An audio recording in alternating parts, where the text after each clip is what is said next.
Welcome back, everybody, to the campaign finale of No Time to Lose. Welcome back, everybody, on Sunday night. We're thrilled to be here and be wrapping up this sort of little mini campaign diversion from Brunkhollow, which we will be returning to in 2 weeks' time. Oh my God! Very exciting. We've gone through a lot of stuff. Next week we're gonna talk all about the changes for the 2024 rules.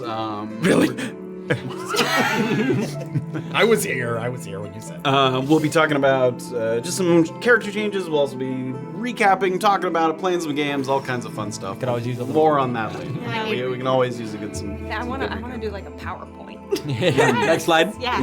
Next slide. Everyone has to say what they've learned so far. Oh, I love it. All right. What have we learned? That's awesome. We'll get to that. Before we dive back in and figure out how we're going to travel to the Tighten and loosen. Loosening, tightening, the chronology source. But before we get into that, let's do the usual thing, our usual setup. Where should we start? Anthony? Sunday, live, twitch.tv/tabletopnotch. You have come here, and that's what we like best. Thank you. This is great when everybody's in the chat and hanging out with us. And we hope that you will join us again next week, and then for the return of Brunkhollow. But there's other ways to watch and listen. Tuesdays, the podcast goes live at all the podcast places. Friday, a YouTube VOD will drop. Unless you support us in a couple of different ways. If you're a Patreon subscriber, if you're a YouTube member, and Spotify subscriptions also kind of get it early. But podcasts are always earlier. In any case, that that 1 week off, huh? Take a breath. Hey, it's like midnight for me right now. You're gonna pull that. You've been to Europe, so Or I'm jet lagged on my European vacation. it's true. How do you say natural one in French? Oh, naturellement. S'il vous plaît. I apologize. Display. Please. Sorry, no, guys. We're not doing this. Please. Shit. Anyway, Can we talk about there's a lot of Discord? places to hang out with us between Sundays. There is Great. this is you new. did. Switch it up. Oh wow, a great place you can hang out between Sundays. Yeah. Wow, that was a good one. Between discord.gg/tabletopnotch. I'm kind of gonna plug the same thing as last week, just because Brunkhollow is coming up. It's a great place if you're like, what did happen to Brunkhollow? You can go through all the episode discussions. You can go through the lore and theory channel that people are trying to go back and what was happening, what isn't. So it is spoiler heavy in that section. Yeah. So, anyways, that's what Discord is for, and enjoy it. Yeah, speaking of enjoying it, if you want to comment on our social media videos and say stuff like, I wish people knew how to spell lose, then I have some places that you can do it. YouTube, TikTok, I hope, Instagram. despite posting that guy is watching. I really fucking hope so. I hope he's a fan who's just like, idiots can't spell. Love you guys. XOXO. Anywho, roast us in the comments there. We love it when you do that. We take it very personally. Additionally, we have merch for you to buy if you are a genuine fan of the show, like that guy who doesn't think we know how to spell. He bought all the merch. So should you. So should you. We got stuff that you can carry your around shit in. all his vitriolic feelings. Oh yeah, he really does. His totes. We do like you. We love you. So, Let's get that guy's name. Let's go get him. Let's get him. I want to shut him out. Get him on the show.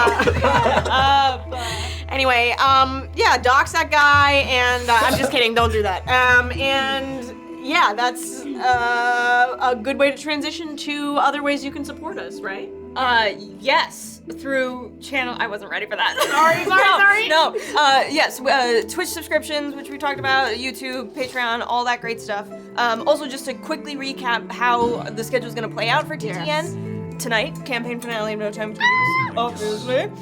Next week, we're going to do a silly stream where we talk about some stuff, PowerPoints, graphs, charts, that kind of stuff. It's going to be crazy. Projections. Yes. Astral projections. And then March 23rd is the return of Brunkhollow, so right back where we left off, chapter 44. Kate will not be there. Everybody's been asking. Erica will not be returning to New York City. He is on tour, guys. Yes, She's still working.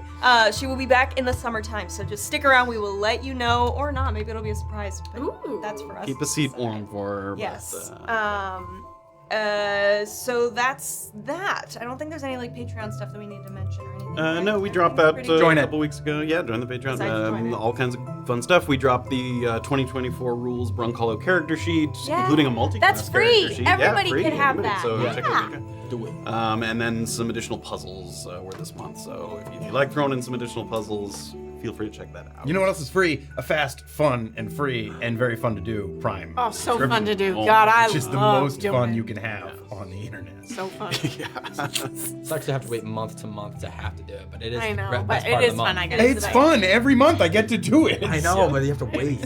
That's part of the fun. Waiting is Waiting. the I easier. love repetition. waiting. Yeah, repetition equals fun. People have been That's waiting for us to start the campaign finale. That's true. though. That's Oh, true. that So is really true. quickly, I'll thank Lowbrass Guy did 30 bits, Wolves resubscribed, Armor Crocodile gave out 2 community subs. Thank you so much. Spectre 1KJ resubscribed. FNF resubscribed to the Prime. Rowan KT resubscribed to the Prime. Hopeful Optimist 69 bits. Deirdre Manning 15 bits. How do you have time to do all that? Pokodoko resubscribed, our wonderful, amazing mod, Pokodoko. If you ever see them in chats or anything, say hello. Mojo Man resubscribed. Lowbrass Guy gave out 10 community subs. Holy smokes. Nice McRoss, 69 bits. Martina Gers subscribed with Prime. Hello, thank you all. Thank you. Very, very much. Thank so you much, all guys. so Very much. appreciate We're you. thrilled to have you with us here for the finale episode. It should be a lot of fun. So we're gonna do our little stinger. We're gonna come back. We'll do the recap, and then we will dive in to the 25th installment, also known as the final installment of No Time to Loose and/or Lose if you're that one guy. Let's do it.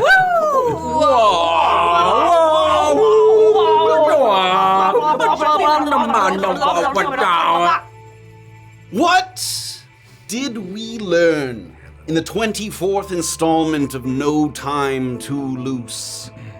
We learned that for all their mechanical might, the elder Crocpot couldn't handle getting a swirly from an elemental girly, and that a thwarted vortex warp ensured they'd continue to suffer by the old adage, if it drowns, flush it down.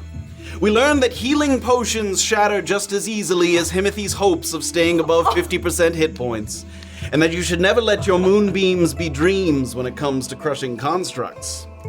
We learned that landing the killing blow also landed us in hot water with the Sky Marshals rallying their reinforcements. But we had mixed feelings about escaping back to the Bastion without old Noki in tow.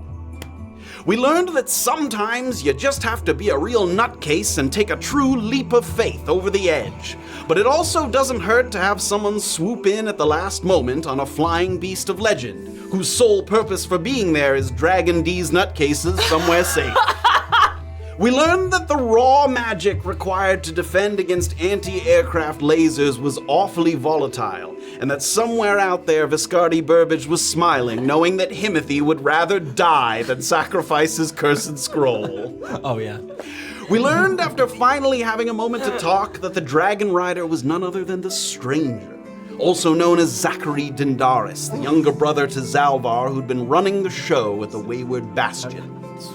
We learned that the Dendaris brothers had their own history of averting apocalypses, but that because time was now becoming too loose, we needed to travel to the cosmic source of chronology to harden it once and for all.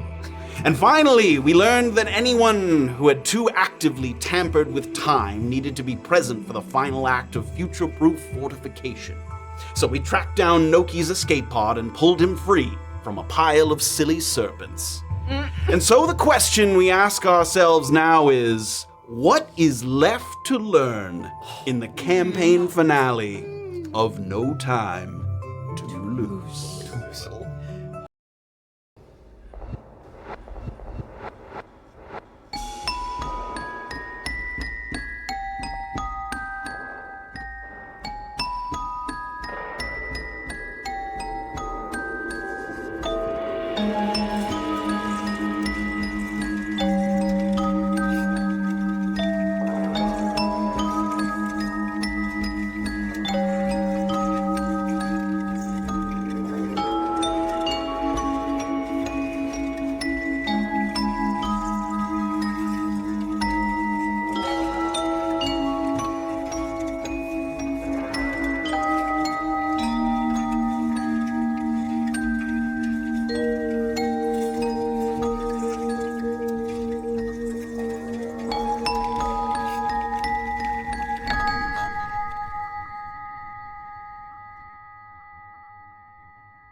Igon no futsi spere, isino futire, craureshi obereish coavio, isbesino e belimio, fut vis bebes behau, ikereif, uireo kirie. What a whirlwind the past few days have been. Caught up in a convergence of someone else's journey through time. And from that moment until now, wrestling with the uncertainty of what that might portend. Does their success or failure factor into your lifetimes? Or are you cursed to be burdened with the sense of impending dread that never manifests in a meaningful way? Every dark, dark sky, every ill omen cause for concern and counting prayers. A muddled mind like this craves leisurely preoccupation. And what better place to escape than within the exalted walls of the Versarian Opera House, the crowning jewel of Neonachan, the most prominent elven city of the southern steppes. This evening billed as Re'oe bez Oona relish, directly translated from the Elvish as an evening of elegant variety, boasts a broad and beguiling menagerie of entertainment that is not to be missed. Highlights from the provided program include Rourke and Torkelson's Orcish Orchestra, news from Lake Woe, a comedic follow-up performance to Morrison Squealer's surprisingly popular A Fairy Gnome Companion, and a stirring 2-act rendition of The Diary of Heavy Jane by the inimitable Benjamin of Brecos. Spruce Leaf, of course, is here for the supporting artists just as much as the featured ones, for your good friend Polly Pardoff has been recruited to provide intermediary instrumentals each time the stage needs to be reset, showing off her skills with the lyre, the harp, and her trademark gently rattling rainstick. And upon arrival, you were very relieved to find that unlike the benefit concert at the Fermented Temple, the Opera House and this production actually exist. Whereas Spruce is seated down at the ground level, up in one of the stage right boxes is Triton Catalaire. And Alex, wherever you are, we hope you're healthy and resting. Alex was meant to be here, but playing the part of Triton Catalaire this evening will be Anthony. Up in the stage right boxes is Triton Catalaire, who after returning a large portion of the nutrition bar to the Peat Moss peoples, was showered with praise and lavish gifts, including a very fine feathered hat and premium tickets to this sold-out production. In the end, you were glad not to be forced to make a potentially traitorous choice, and you hope that tensions in the rancid quagmire will start to settle now that it's all done. On the opposite side of the theater, Oona of the Feywild is taking in the atmosphere, but her eyelids are involuntarily drooping. Up until now, you've been hard at work helping other Oona, unceremoniously dubbed Funa, undo many of the arrangements and handshake agreements that came with her intentions to forge a pact with the fiend Lugnar. But as there are certain dignitaries that would be thrown by the sight of 2 Oonas, you were instructed to take a few days to yourself to relax and recuperate. At this moment, the man singing on stage heads into the wings, sort of walks past Polly as he does, and another one heads out on stage, a sort of middle-aged dwarven man, sort of mutton chops on his face, balding hair. He sits on a stool in the center of the stage, and he has a sort of small stack of papers that he has in his hand. And he begins to sort of speak to the audience in a tone a little monotonous, but also with a bit of wit attached to it. And you guys know from the program and sort of hearing about him ahead of time that this is indeed Morrison Squealer of Fairy Gnome Companion fame. Of course. And he sits there at the center stage, sort of looks out to the audience. Well, it's been a cold week up at Lake Woe, my hometown. Colder than the usual, and the usual's quite cold. The winds come down from the ice spires and get caught at the base of the mountain. And it's not a gentle passing of air like the long sigh that follows a failed attempt to maintain one's concentration. No, it's frenetic, it's reckless, like the way a young wizard flips through his grimoire to find that spell he forgot to prepare. And as he sort of drones on there on the front stage, Triton, you notice that someone has kind of leaned forward in the seat behind you, just slightly up, just over your right shoulder. And he's looking kind of past you over the railing toward the stage. I fucking hate this guy. Dull as ditch water, this guy is. Oh. I quite enjoyed it. This is who you came to see, is it? I'm well versed in all of the high arts here. I've been part of the upper class for some time now, so yes. He just never seems to tell any fucking jokes. Right, it was supposed to be a comedy, right? Yeah, sorry to bother you. He sort of leans back there. Go back to watching the show.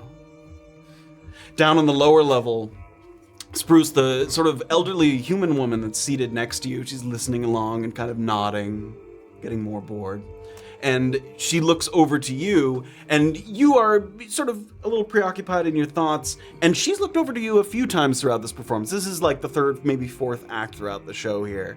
And she leans in sort of almost conspiratorially with a little sort of smug look on her face. You're not here for the big names, are you, dearie? I can see it in the way that you sit at attention between each act. You've got your eye on a certain someone else. Beautiful music she plays. Yes, it won't be long before she's playing these halls herself, before she's the headliner. Won't that be the day? Yes. I don't think her name's in the program. What's her name? Oh, Polly. Polly. Yeah, she... Known her long, have you? Yes, for, I don't know, I would say years at this point. That's nice. Yes, it certainly is. How about you? Why are you? So why about you? Who are you here to see? She continues to converse quietly under her breath with you. Over on the other side, sort of up in the boxes, Oona, you hear a couple of times. You're not sure kind of what it is right away, but you look over your shoulder and you feel like it's been the same person the entire night. You hear like a...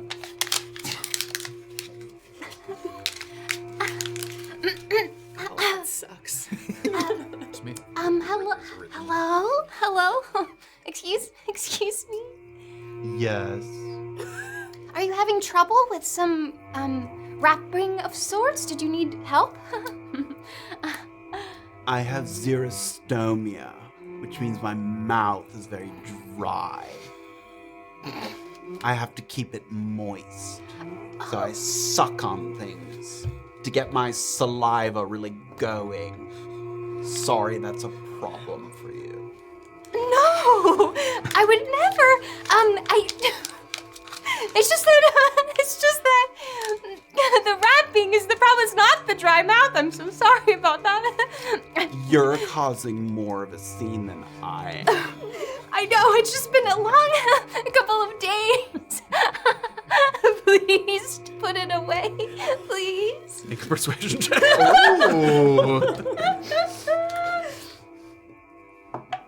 Oh, nice. Oh, that's gonna be 27. 27. Oh my God. They look around and they see that the conversation between the two of you is drawing a lot of ire, like some sideways glances, some glares, and sort of not wanting to be the one who sort of gets blamed for it. You see them kind of dramatically drop the wrapper. Thank you, and actually this might help you. I'll just reach into my bag and pull out a small water bottle. Just him. Water doesn't help. Okay, I'll save that for me then. Good luck. See them kind Are you liking the show so far? sit back in their chair. They're behind you. We'll go over to the wings here, just by the stage. And as you're sort of waiting in the wings to sort of come back on and play in between some of the performances here, there's a elven man who has like a bassoon that's sort of tucked under his arm there. He's not playing currently, but it's like you, has gone out a couple times to sort of play in between some of the acts. And you can see him kind of tapping one foot kind of on the sort of floor.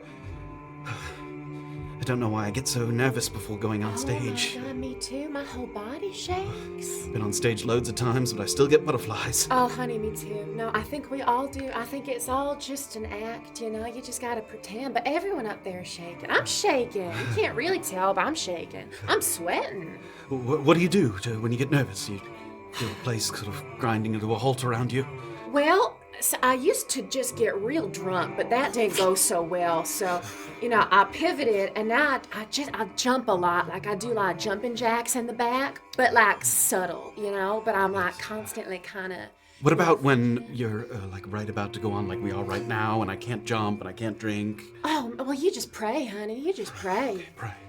You're Will at that stage. Will you pray? I will. I'll take his hands. Well, I will as long as I'll take one hand maybe if he's holding it. Yes.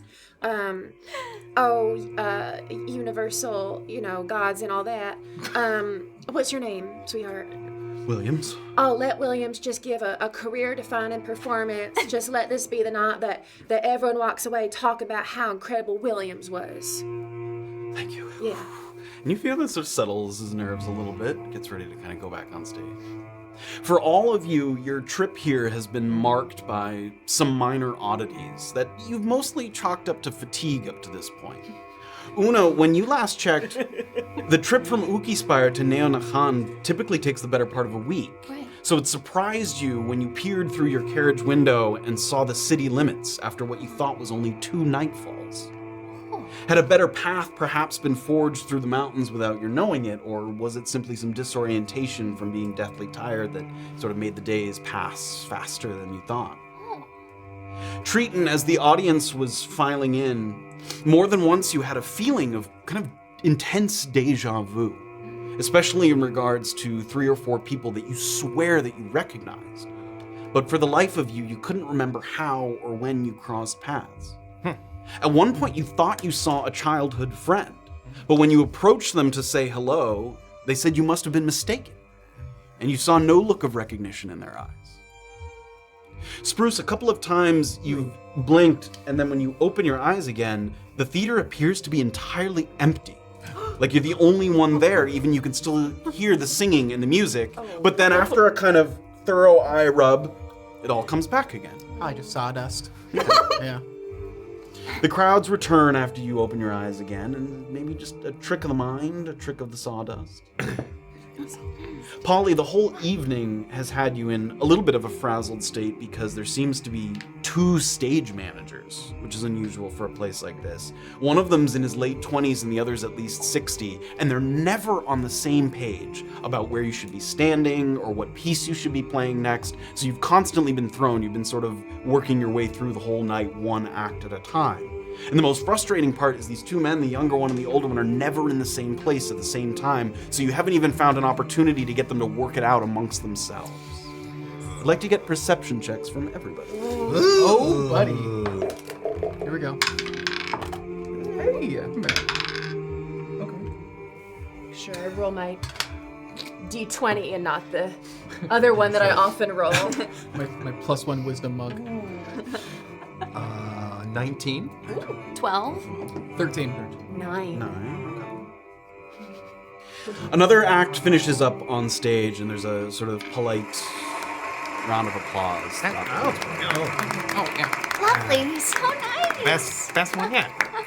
As this is happening, Polly, you notice that there's a child with very notable blue eyes, piercing blue eyes in the front row that was sort of laughing and clapping along with the sort of performance that was on stage. And then as you sort of turned away to look at your buddy Williams there with the bassoon, and then you looked back into the audience, there's no longer a child in that seat, there's a grown man. Clapping, laughing, enjoying the show, and he has the very same piercing blue eyes. Spruce, you hear the woman sitting next to you laugh, the woman who was just talking to you, but when you turn to look at her, it's a different person, and then you turn to the other side, and she's on the other side of you. Like she swapped seats, even without sort of ever getting up at any point. Very nimble for her age. Oona, you look down at your program that has the listings of all the acts, and you notice that under the description of the Diary of Heavy Jane, there's a note that says, due to time constraints, Benjamin of Brecos was unable to make the trip. The role of Heavy Jane will be played by Grace Dreitag. But that part of the show has already happened, and Benjamin was there to perform it. Must be an old note. Triton, you feel a slight tickle on the back of your neck. And your first thought is that it's that feathered hat that was bestowed upon you by the peat moss peoples. Wouldn't be the first time that the feather had brushed against your skin. You adjust your hat to make sure that the feather doesn't touch your neck. But you feel it again. Ooh. This time you remove the hat entirely, put it in your lap. And when you do, you find that there's some strands of your own hair inside the hat after you take it off. Oh. You sort of pull a couple strands up. My beautiful hair! But you run your fingers through your hair, and it's just as it ever was. My beautiful hair. As you're running your fingers through your hair, the person that was behind you that commented on the performance on stage leans forward once more and sort of bracing yourself for maybe another complaint or some commentary on the show that's taking place. You look over your shoulder and a different face greets you. Though the clothes that they're wearing are identical to the man who leaned forward before. This face is older, wizened, with a short white beard and a pair of smudged spectacles. And you recognize him as Zalvar. The man who parlayed with you at the Fermented Temple. And he's not in the company of the other travelers, so he's the last person you expected to see here. Do you feel that? Yeah. Yeah, there's something, I feel like I'm tripping balls or something. What's happening here? Past and future are becoming present. Infinite outcomes are becoming one. I feel like that's bad. It is, in a word, bad. Time is loosening. And as he says this, all across the auditorium in these 4 different places, the person who was crinkling the wrapper, the old woman next to you, the man with the bassoon, as you turn to them, you see the same face, Zalvar's face, the white beard. So as he's speaking, all 4 of you were hearing the same thing. You heard that same thing that he just said there about infinite outcomes becoming one. So you're hearing Zalvar's voice and seeing his face in 4 different places across the auditorium here. I thought that we could do this without you. That we could let you live in blissful ignorance. Oh no. But you are poisoned. And not by any venom known to this world. You are time dilated. And you are not the only ones here with that affliction. And you follow his eyes to a couple different spots in the auditorium, and you sort of lock eyes even at a distance with Oona, Triton, Spruce, Polly, all in these different spots there, peeking out from behind the wings of the stage there. Do you see the gnome with the trapper hat down below? And the other gnome across the way, who seems to have brought his amphibious pets to the theater? Things like flitting around me. Do you see the blonde musician of elven blood waiting in the wings? And do you see the fawn up on the right side? They share in this unfortunate predicament. I will explain further. But for now, you need to get out of here. This place is going to collapse in upon itself. Just leave? Just shh. So, like, no more performances to watch? Make your way to the exit at the back of the theater. I will be waiting for you there. Try to make as little disturbance as is possible. 'Tis a knife's edge that we stand upon. To slip would be to cut yourself from existence. And the next time you look back, it's the same sort of people, the old woman, crinkled paper, the man with the bassoon, man who commented on the performance. feeling a little ill, actually. And I'm gonna stand up. And As you go to stand up, you put your hands on the two armrests of the chair and you look down and one of the armrests has like, the wood has grown over your wrist and it's attached to the other part. So you're like stuck there in the chair. very ill. Technically, like I'm to try to- supposed to be immune to poison. Yes, but a poison not known. Not really poison. What do you try to do here? The first thing I try to do is, since that was a jerky motion, I'm gonna try kind of a slow, like push. Okay. To see if that changes it. Give me an athletics check. Oh, that's a bad thing for me. 19. 19. As you go to sort of pull, you do so ever so slightly, and you try to bend your kind of thumb inward. So ill. There's an illness. And give me a stealth check as well. Okay. I think I get advantage on those. You can give yourself advantage on it if you like. No. I'll just do it. Over here. 21. Great. Damn, Anthony. And your hand kind of comes over. And a couple people just sort of look at just the source of the noise, but nobody sort of pays you mind. They turn their attention back to the stage. Still ill. And I'm gonna try to keep my hands at my sides and do like a. All right, go to the privy then. Come on, be quiet. All right, sorry. Dip my hat. Try to squeeze out. Oona, as we go over to you, what are you trying to do there? So you sort of in your seat there, Zalvar leans back. Enjoy the rest of the show. I'll leave the water bottle here just in case you need it. I won't. Okay. Good luck with that. What's it called again? Xerostomia. Good luck with the xerostomia. I wish you the best. Goodbye. Okay. Oh, here's my card in case you need anything delivered or anything like that. I might. Oh. Okay, goodbye. Your dog. That's good. Whether in your heart. You stand there, and so the boxes that are up on the left and right sides, sort of in these theater settings, there's like a curtain that separates the box from the hallway that sort of comes up. You sort of go through the curtain, and then you sit in your seat there. And as you get up, you sort of go over to the curtain, you give one kind of look back. There's probably like 10 people in this little box here. They sort of give a little acknowledgement. People sort of make room as you walk by, and you step through the curtain, and you step. And you're in the box again. You're now at the behind where those 10 people were seated who were all sort of looking out toward the audience. So you step through the curtain and wound up in the same place you just were.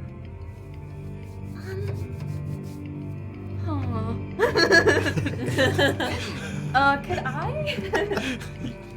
Please.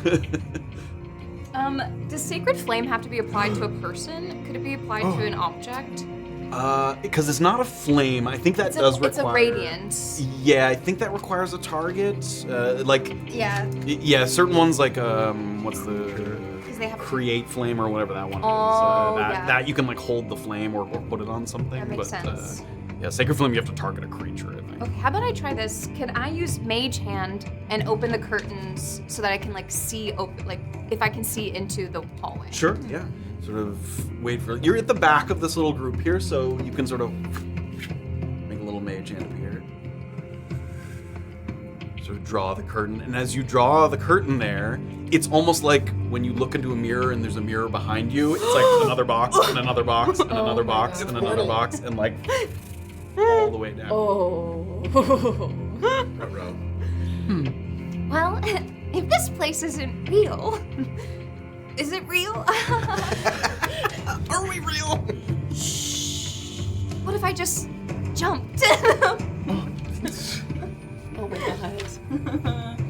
Oh my god. I could probably tell you how far that is. Oh, yeah, what's Take a look at the it. distance about? find Let's out. open the amphitheater battle map. Oh, So you are. I'm gonna say that you. Should I turn on the monitor? No, not yet. It's about 40 feet. Because there's 2 layers of boxes, so from yours to the ground floor, it's about 40 feet. It's probably there's another set of box seats below you so it's like 20 and then 40. I see. So there's another group of seats below you. Oh. Huh.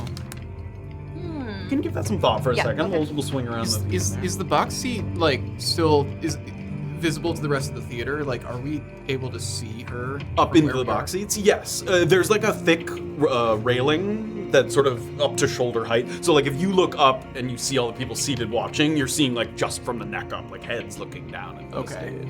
So would we notice this going on with Oona at all if we look that way? Okay.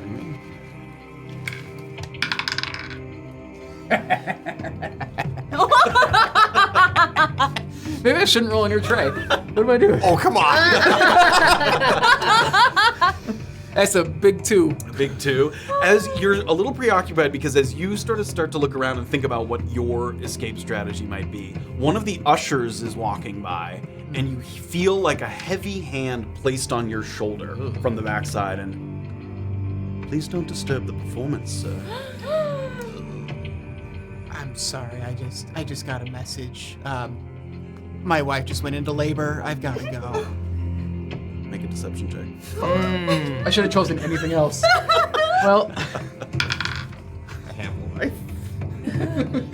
That's a straight 11. 11. Yeah. You feel his fingers like dig in deeper into your shoulder and it hurts. And you sort of brace against the pain a little bit. Watch the performance, sir. All right, well, this isn't a normal dude. There's no goddamn way. Do I see this? Give me a perception check. Because you are also... That's not pretty. That's a 6? Are you sure? How can you could be a 9? How can you tell the difference? There's no actually? dot? Does one have a There's line no or a dot? on mine. Okay, so the bottom's usually on the flat end, so it is a 6. Damn it. Okay, Sorry. that's No dots. that's perception. That's a 10. A 10. You also have difficulty sort of picking out someone in the crowd because as you step forward, it's almost like the stage underneath your feet has turned to the candy wrappers that Oona, like it's... Oh. And you look underfoot and the floor looks normal, but every step you take makes this loud crinkling noise and all of the musicians that are waiting in the wings. Can I... What happens if I walk away from the stage and I go further into the wings? If I were There to try is to a go out the backstage. back way. Yeah, if I were to go backstage, is there the same noise issue? You can take a step back. It seems like it. You can try to lightly step if you'd like to. Yeah. Give me a stealth check. Oh my god, I'm rolling crap tonight. My goodness, 8. One more step back. And all of the musicians take one like simultaneous step towards you.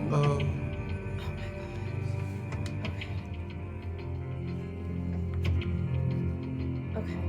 Do I see any of this or am Yeah, I out? can I look at this person grabbing me? What is this dude? Just He a regular honestly- looking usher? He is, and he's a half-elven man, and he actually, the strength of his grip is surprising for his sort of stature.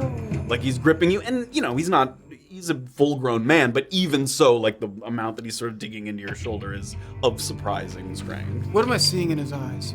What specifically? Take the hand in me. What are you looking for? What are you Like, trying to does this determine? look like intent to harm? Give me an insight check. Bruh. Oh, Jesus. 6. 6. It just seems like intent to keep you where you are. That's where it very much seems like that's his intent. All right, well, time to go loud. I'm gonna break this grip, and my goal is just to vault over this dude and just dash for Just it. book it. Yeah, All right. just First, dash give his me brains an acrobatics check. Oh, that's something I like. Okay. All right, 19. 19. As he's gripping, you sort of take one finger and just expertly bend it so that so he's forced to lose the grip, and you bend that and you step back over the chair and you backflip over the back, and all of a sudden it seems this most recent act of sort of theatrical incivility is enough to push some of these erratic patrons over the edge. A round of spontaneous applause erupts throughout the auditorium, and it quickly morphs into synchronized clapping. And on each clap, members of the audience disappear, vanish. One at a time, then two at a time, then 5, then 10, until most of the gallery is gone. And all that's left are the ushers, a few musicians, and one of the performers on stage, one of the men that's about to sing on stage.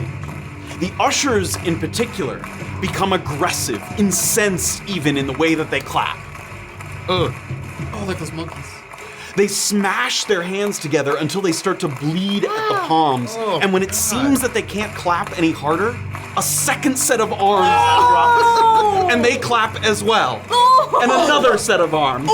And another. I wish you wouldn't. And another. Oh my god. And in a matter of seconds, by the end, the ushers are nothing but a tangled mass of arms and hands that seem distinctly aware of your disruption. And everybody roll initiative. We're getting fucking Akira. What's happening? Okay. As it dawns on you that you might be fighting your way out rather than slipping out unnoticed, you scan the theater and you make brief but meaningful eye contact with the 3 others that are equally disturbed by the madness that's unfolding. You also recall that out by the exit there is a coat check where some of your equipment and personal effects are being kept, which it suddenly seems you might desperately need. So go ahead and turn your monitors on for me. Oh boy. Oh my goodness. Guys, don't worry. I rolled. It's the fun Real campaign. Like I always do. Okay, so we're gonna swing. We are at the Opera House here. We're gonna swing around and show where everybody is. Let's start with Holly, who is in the wings here. Holly in the wings. Just outside. And there's a couple of... That is one of the ushers. That is a tangled mass of hands. There's a few musicians that are in the pit there. I think we got it now. Yeah, we got it now. Okay. There's this man singing on stage. We had Spruce, who had just flipped over the balcony here, and there was one of the ushers right there next to you. Oh, that's disgusting. Up in this, so you had gotten out of your chair and into the hallway. So Triton is sort of working his way to the back staircase, which leads down to the main level. Where our stuff is? In the front is where your stuff is. There's like a little coat check over here. Like axes and Matt, can you show me Polly one more time? Our screen was Yes, yep. And then Oona is up here in the sort of endless mirrored box. So most of the people at this point have disappeared. So we've got Polly here in the wings, up by the stage. We've got 3 musicians from the orchestral pit there. We've got an opera singer on stage, and then 4 of these sort of hand beast ushers. Okay, and I need to roll. So you're telling me Dry Mouth is gone? Dry mouth. It's all just dry hands. Actually, quite wet with blood. 20 to 25. I got a 22. Oh, baby! With a natural 20, but it doesn't matter. With a natural 20. You get to go twice. I do. 15 to 19. Yes, 17 is the vocalist. Vocalist. Okay. 11, 10 to 14. I was a 14. 14. 13. 14, 13. Molly. And Spruce. And then we only have the hands and Oona left, right? So 5 to 8 is the ushers. 8 ushers. And a 6. All of them? Oh no, hold on. Ushers is 8. 7 is the musicians, which is different. Than Everybody vocalists. gets to go. Ushers, musicians. Oona likes to take her time, isn't And dead. Oh, taking up the rear. Ushers are the hand boys. Ushers are the hand boys. So you guys would know, because you came in through the theater here, that this is the front entrance, and you can see there's a carriage there waiting, where Zalvar has told you he's waiting for you out front.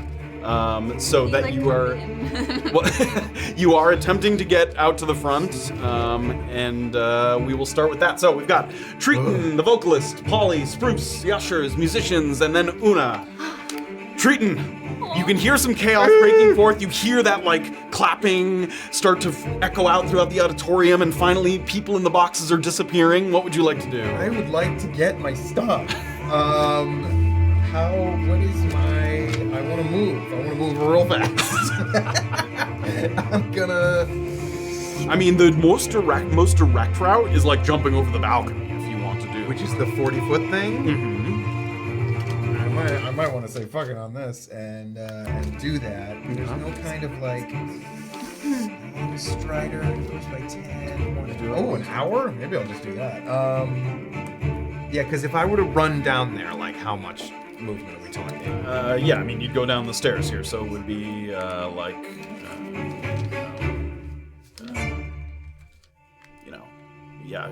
100, like 200, 300 feet. I mean, you got to go down and then around back there. So.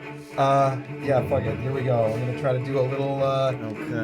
Maybe I can use my newts. Can I like activate them as a flying thing just before I hit the ground? You hit the ground, you can. I will do that. All right. So here's. All right, guys. Remember that thing we've been practicing and always do right every time? Here we go. You see Triton sort of leap from the balcony, and it looks like he's just gonna fly belly flop. And then at the last second, the newts kind of hit him. What is that a bonus action to activate or something? That is. What's your bonus action? My movement speed is 35. Okay, so that was 25. So here's 35 gets you right up to the edge of the balcony. Okay. And then you could dash.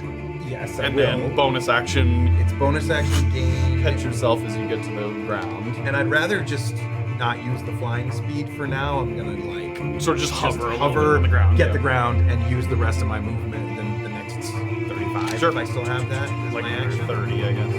Yeah. 30. Great. Yeah. All right, so you're right near the door there. It's kind of dark. Oh, Let's light this up a little bit here.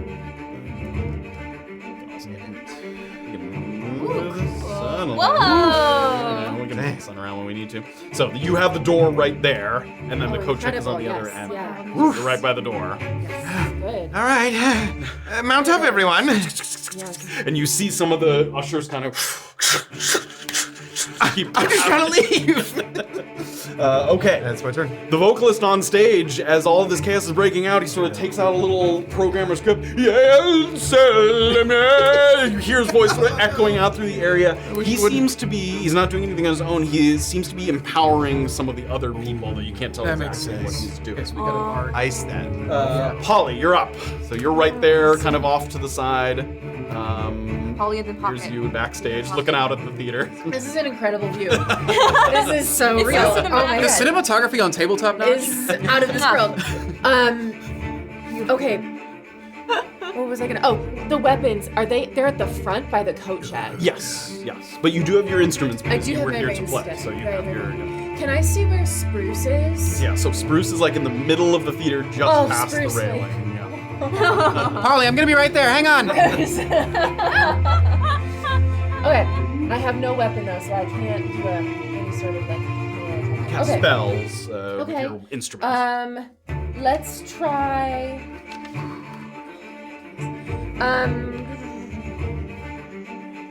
Within 60 feet. So I can. How far is Spruce from me? Pretty far, but let's get a measurement there.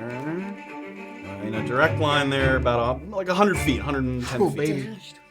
And you do have an usher sort of just off the stage Right. there. And so if I move past him, that's gonna I can get to the provoke.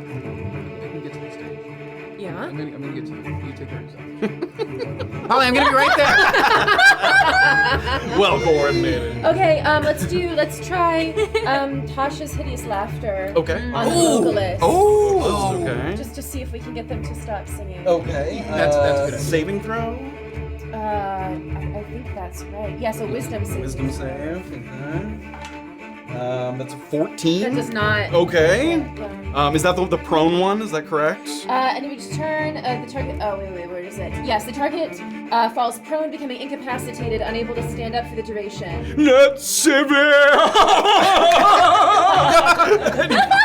Falls to the ground. He still thinks he's killing it. The singing stops, and you can see that some of the creatures that were moving very quickly slow down a little bit back to is that like normal an speed there. Okay. Probably. Okay, excellent. Bonus action. I'm going to use bardic inspiration. Oh wait, it's 60 feet. Damn, I'm not You can give it to yourself. within range. You actually can't. Oh, you can. Never mind. Yeah, I can't do that. You don't want My me. Other stuff is. You can bolster yourself. I can bolster it. I don't think I need it yet. there anything else I want to do here movement-wise? Yeah, I mean, you're all trying to report to the exit. there, So, yep. yeah. So you're the farthest at the moment. Can I? Is there a way to get? No, I don't want. Spruce. Yeah, what's I up? think I'm gonna leave it here, Spruce. If you can get to me, you're thinking? Yeah, I can get to you, and then Oh we'll just my god. then we'll just get you out of there. Okay. You staying where you are? I think so. Okay, great. Spruce, you're up. Okay. All right. Yeah. So first off, We'll actually have this guy. So he had come over to your chair there, and then you flipped over the railing. So Flipped over here. Yeah. Okay. So let's see. How many feet do I need to get to the stage? Like 100. Stage is about 100 feet. Yep. About 100 feet. Okay. So we're gonna step in the wind Great. first off. And across the chairs. Yeah, I'm gonna step in the wind. Incredible. So step in the wind. So then the question is, can I? Yeah, if I step in the wind, What's your movement Dash. speed? 45. So it puts me at 90. 90, great. I can't remember. Can I essentially do triple movement if I step in the wind, bonus action dash, and then dash as action as well? Yes, you can. Yep. Okay. So I'm gonna. 95. Across the chairs. You get to the front. You can hear this usher sort of clapping and turning towards Polly there. And this is without your dash action. So here's you, and you want to dash after this? Yeah, I want to dash after that. Just vault up onto the stage, and yeah, like just turn around, and just square up like in front of Polly. Just like okay, so like what?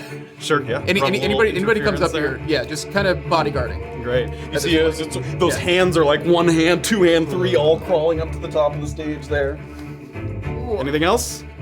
That's everything I can do. Okay. The ushers are next. So the ushers are going to crawl their way up. They're gonna hush. Go for you. This one was also so. Wait. So this one 20 feet, and then it's gonna dash 40 feet. They're very slow if they don't have the guy giving them speed. And then this one sees Triton making for the exit, so he's gonna move and dash. No. And as they don't have feet, they're like using the hands. Wait, no! Where'd their Love feet that. go? They turn it in. Clap right off. And then this one's gonna be the same. 40 feet, that's with the dash. And the only one that didn't use action dash is the one over by Spruce. And that one's gonna attempt to hit. Let's go and bring up the snap line. What about his back? Clap back. And clap back. Back clap. Oh, I see it now. A little shoulder booty. Little crap. Yeah, that is a 14 to hit. That meets. That yeah. meets. Okay. What is it? What kind of attack is it making? Is it making just like a Like a Slap. Yeah. You take 7 bludgeoning, and you are grappled. No. As it puts like 3 hands on you and kind of pulls you into it. And that is the ushers because the other one's all dashed there. So grappled. 7 bludgeoning. The musicians, all right, the musicians are all gonna sort of turn, and they're gonna disperse a little bit here. This one's gonna go 30 feet. It's gonna dash and follow this usher. This one is going to go 30 feet and another 30 feet up the aisle. And this one is going to come up on stage here, 30 feet. How far are you? 3 musicians, 40 feet. Polly, I need you to give me a wisdom saving throw. Can I roll above a 10 this game? Is the question. That's a 9. That will fail. And you are not hurt, correct? Correct. You're not missing any hit points? Correct. You take 7 necrotic damage as you hear a little bit of discordant music in your mind. Oh! This music's so terrible it hurts my brain. All right, Oona. This opera house stinks! Okay, great. 0 stars. Kind of yelp about it. Yeah. So you're up here again. Like it's a long route to sort of walk all the way back and come down, or you can Right. go head over the balcony. I think I have a plan. Would it, they have, because I have my magic item is like my book. Would they have taken the book away from me? No, It you would have your like book. a- Yeah, okay. yeah. If it's not like a weapon, yeah. Yeah. Mhm. Chill. Okay, I think I'm going to leap off the balcony using my extra powerful leap because I have Oh, great, my Use your My fawn fawn legs legs. to spring yourself forward. I guess I'm just gonna like push myself, like jump straight like forward as much as I can, and then I'm just gonna misty step safely to the ground. Okay, great. So what's your movement? My movement is 35, and then Here's 35, and then I you get can to misty add. step. I get to add a D8 to the jump. Oh, great. Yeah, do that. 2. Okay, so I get to add 2. there. So here's the you jumping, and then you want to, while you're midair, misty step. Exactly. And what's the range on that? Is that 60 I think it's or 30? Sorry. It's okay.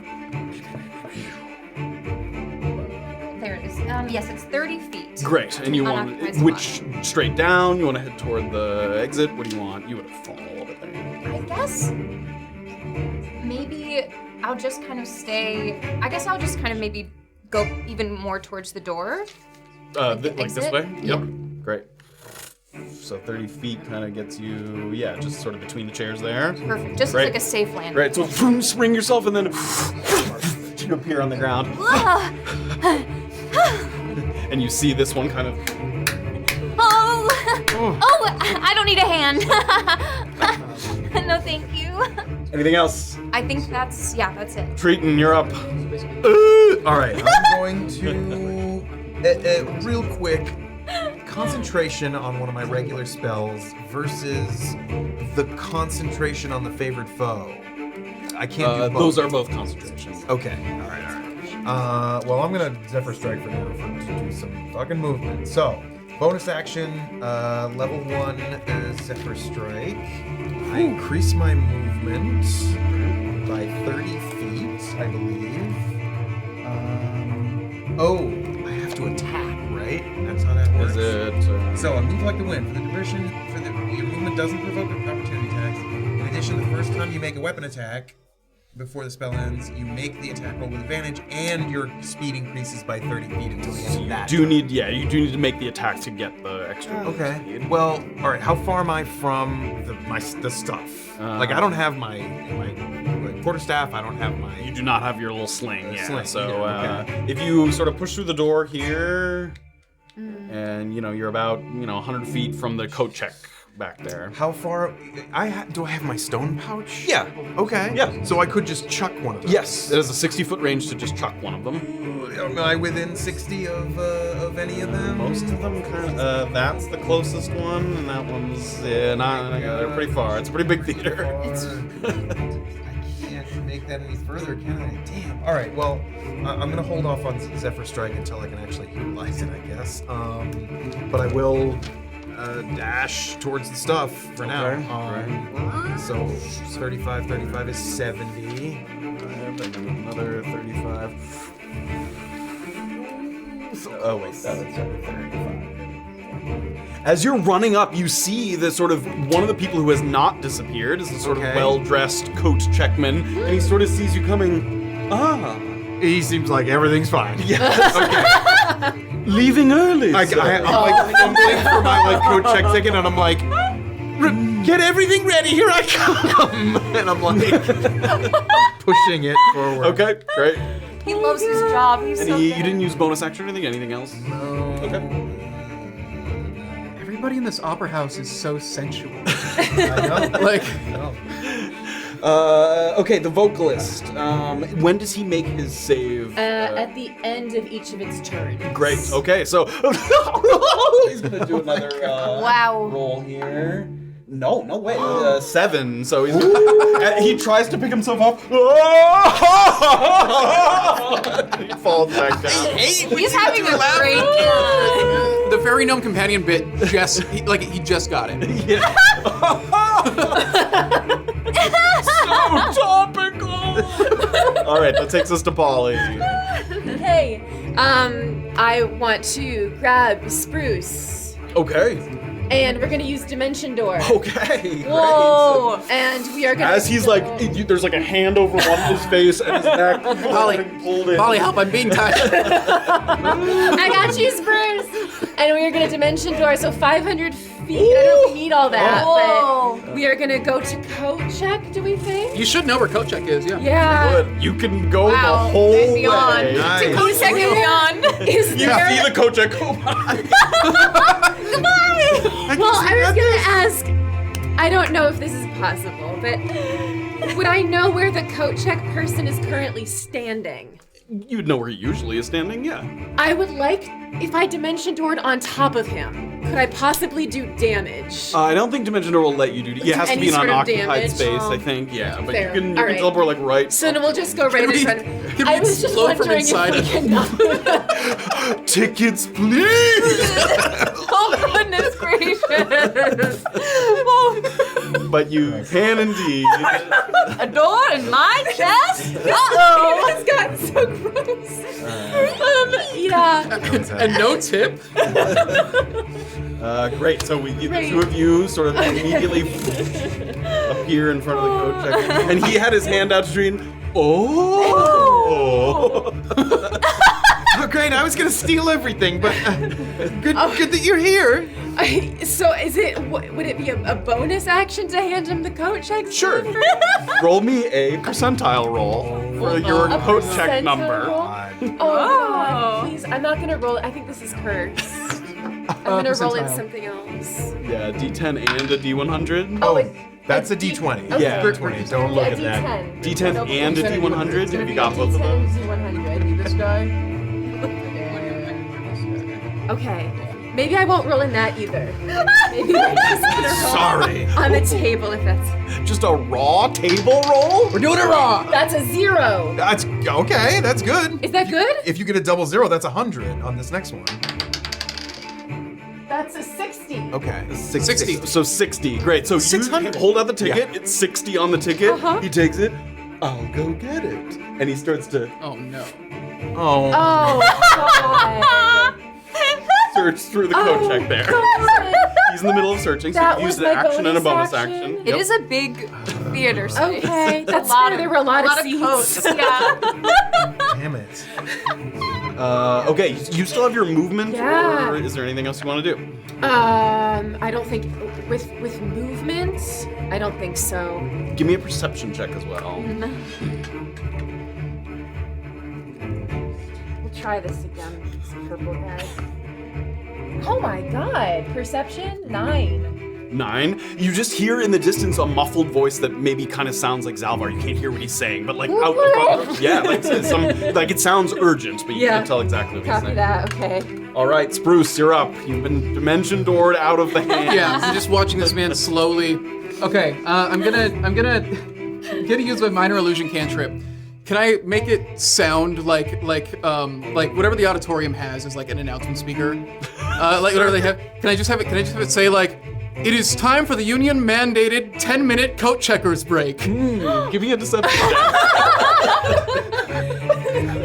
Union checkers. That's a 10. That's a 10. He sort of turns around and he, in the middle of sort of moving through the coats, Oh no. goes He to- loves his his work. job. He will not leave his pose. He's a scab, I don't know. That's right. Oh my God! Can I see where our stuff is? Roll me a percentile roll. You have a separate one. Percentile. That's my action to That's do your that cantrip. I thought it'd be funny. It was good. It would be great if I loved it. had any Worth a deception shot. skills. 9. 9. So as you're holding out your ticket, he kind of looks back over his shoulder and, I passed that one. Give me a moment. Oh my God. Slowly working his way through the coats. It's axes. Like, It's axes. like can I just tell him that? There's Yeah, like it'll a be the rack coats. and things are It'll be hanging. the coats that are axes. What would you like to say to him? Can we just? Damn. Anything else? I don't know, Matt. Is there anything else we can do? I mean, Outside of clocking a public servant, he's a public servant. Bar the door. Oh, I can go. Did that use my bonus action? yes, to have him look through the ticket. All right, I'm gonna go peek through the door and just see like where the other two are. How are they doing? Oh, peek through the door. Yes. So Triton is in here. He's already Triton's in almost there? here. Okay. But if you open this door, you can look out and you can see that Oona yeah. has sort of. She's on top of the stair, on top of the chairs there, with Hey. one of those hand ushers Hey, between. hey, do you need stuff from the coat check? Honestly, We don't have time. you know, I gave them a shawl. I don't need it. I've got my book here, actually. I don't really carry weapons. I did have a small sword, but Do you need help? I mean, this guy is. I think that's enough talking for one. That takes us to the ushers. All right, the ushers. Boy, here they We'll go. see if I need help. This usher is gonna We're about to find out. work its way toward you, and it's gonna try and grab. That's a 17 to hit. Yeah. Oh, Goodness.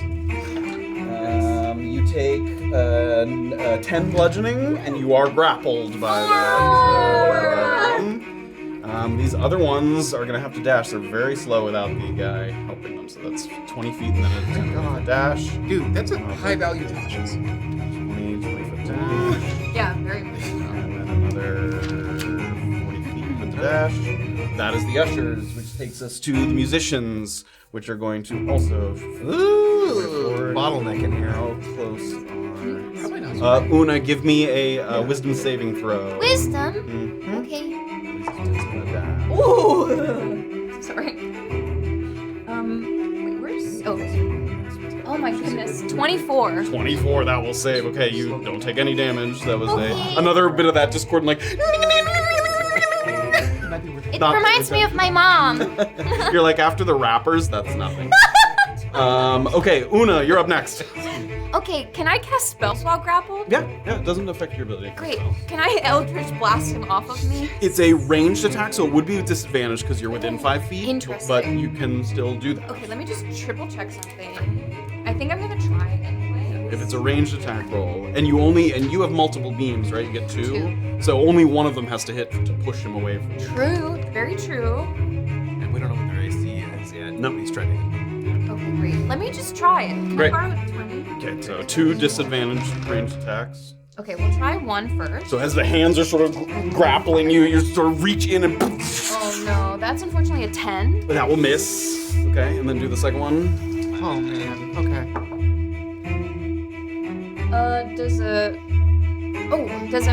What's that? 14? That will hit. Yes. Okay. Yes. So roll damage for that. Great, that's And then is it 10 feet for It's repelling blast? It is, yes, I believe, yes, 10 feet away. Great. So as it's sort of holding onto one of your arms, you put your arm up, Eldritch Blast, and all the fingers kind of brush off of you as it pushes back. And that is 13 force damage. Great. 13. Nice. A little bit too handsy for me. No, the grabs! Okay. If you don't mind, sir. Thank you for the show. And I'm just gonna run. Okay. 35 feet. It's like Pan's Labyrinth, but if he had like 8. Okay. You still have like a bonus action or anything? Anything else? Oh, it's a full action to. Is it bonus action to rush to continue? Yeah, dash is an action unless you have something that lets you use it. As No, I don't believe so. Okay. You're close though. I mean, you're almost up to the door. Yeah, Spruce is right there. You can see him in the doorway. Great. I think I'll just say, Coming. Okay. That takes us to Triton. All right. I've seen that there's some bullshit going on here. I mean, he's taking his sweet time Okay. trying to find the codes I'm here. gonna use my full movement 35. I'm going to. Can I look at my own ticket to see like what number Sure. it Give is? me a percentile roll there. Because I don't want to ask him yet. Yeah.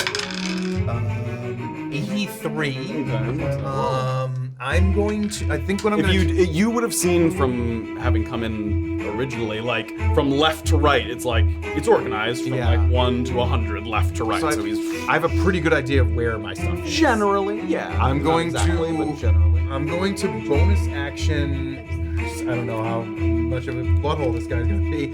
I'm gonna use my invisibility, my nature's veil, Okay. as a bonus action. Magically become invisible along with my stuff. It's just until the start of my next turn. Okay. So I'm gonna dash and try to go straight for my stuff, just to get past him and like grab it. Great. Okay, and you're invisible. It's a tight space. Give me a stealth check. I'm gonna use. Oh, is this a bonus action to get my advantage? Smurfin' glurfin', whatever it is. Smurfin'. I can't remember When you what make a it's spell, stuff that you can make a check with advantage. called. No, you just have to spend it, I think. I think so. What is it again? Svrfneblin. Svrfneblin camouflage. What? I will use. It's a deep gnome thing, I think. Yeah. Use this trait a number of times equal to your proficiency. So you can give yourself advantage on a stealth check. Yes. Cool. All right. So we're Advantage gonna, stealth. We're gonna. I already vanished. I put 3 in there for some reason. And here we go. Holy crap! Oh my god. No, goddamn. A 5 and a 2 will give me 15. Okay, as you slip in, you kind of brush by the coat check guy's jacket there, and he.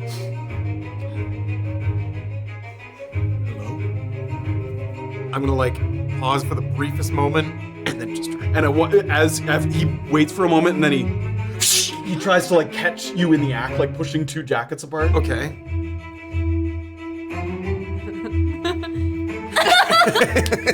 Okay. You reach in, you grab your sling there. Okay. And Sling and quarterstaff? Yeah, sure. Okay. So slip. That one was probably sort of leaning in the corner. You sort of Okay. grab the sling off of a little like hanger that it's on. Do I have any movement left?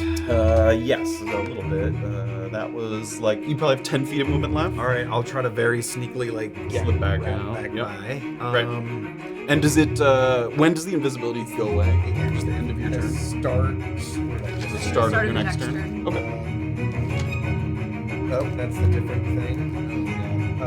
Start of my next turn. Great. Okay. Excellent. All right. You've got your equipment. That takes us to the vocalist, who is going to attempt to try and get out of his predicament here.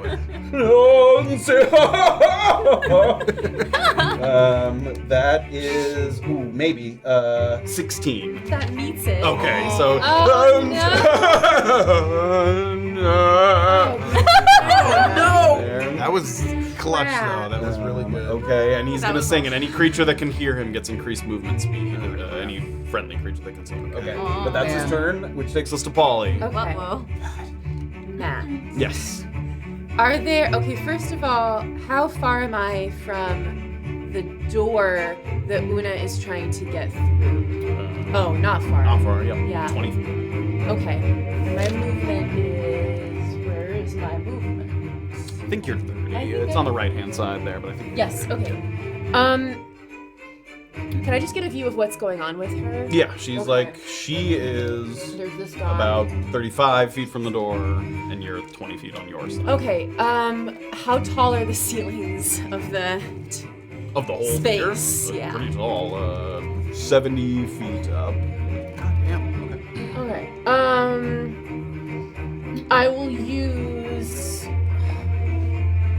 my, yeah, so I'm gonna move into the doorway, basically. Great. Oona can see you kind of coming up to the door there. Oh, hi. 10 feet of me. Crap, I cannot get to kind of between her and the creature. No, Basically, that's gonna gonna be way too much too movement.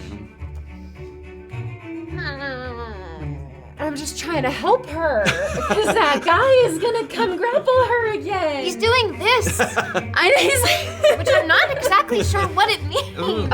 It's very beautiful. No. I know within 30 feet, but with this 3. is not on me. all There's together. There's nothing. How did you do that? That's what I was thinking. Can I just get an angle on the room again just to see what's there's Yeah, I can there's move back. chairs around her. Is there anything else around her at all other than just chairs? Chairs everywhere. There's That lots of chairs. sucks.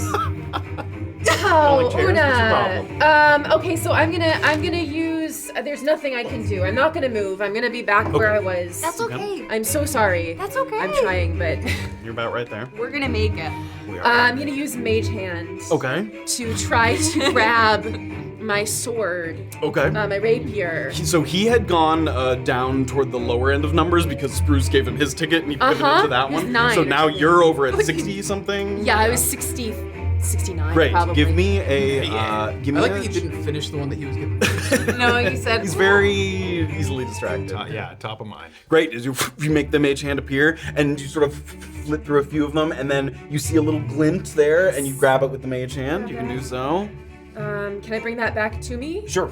Okay. I think you can move it up to, what does it say? You can move it up to 30 feet or something? 30 feet. Yeah. Yes. Great. Yes. Give me a stealth check as you try to do, because the mage hand the mage hand's pretty subtle, but then as you pick up the sword, there's like a floating sword moving through the air.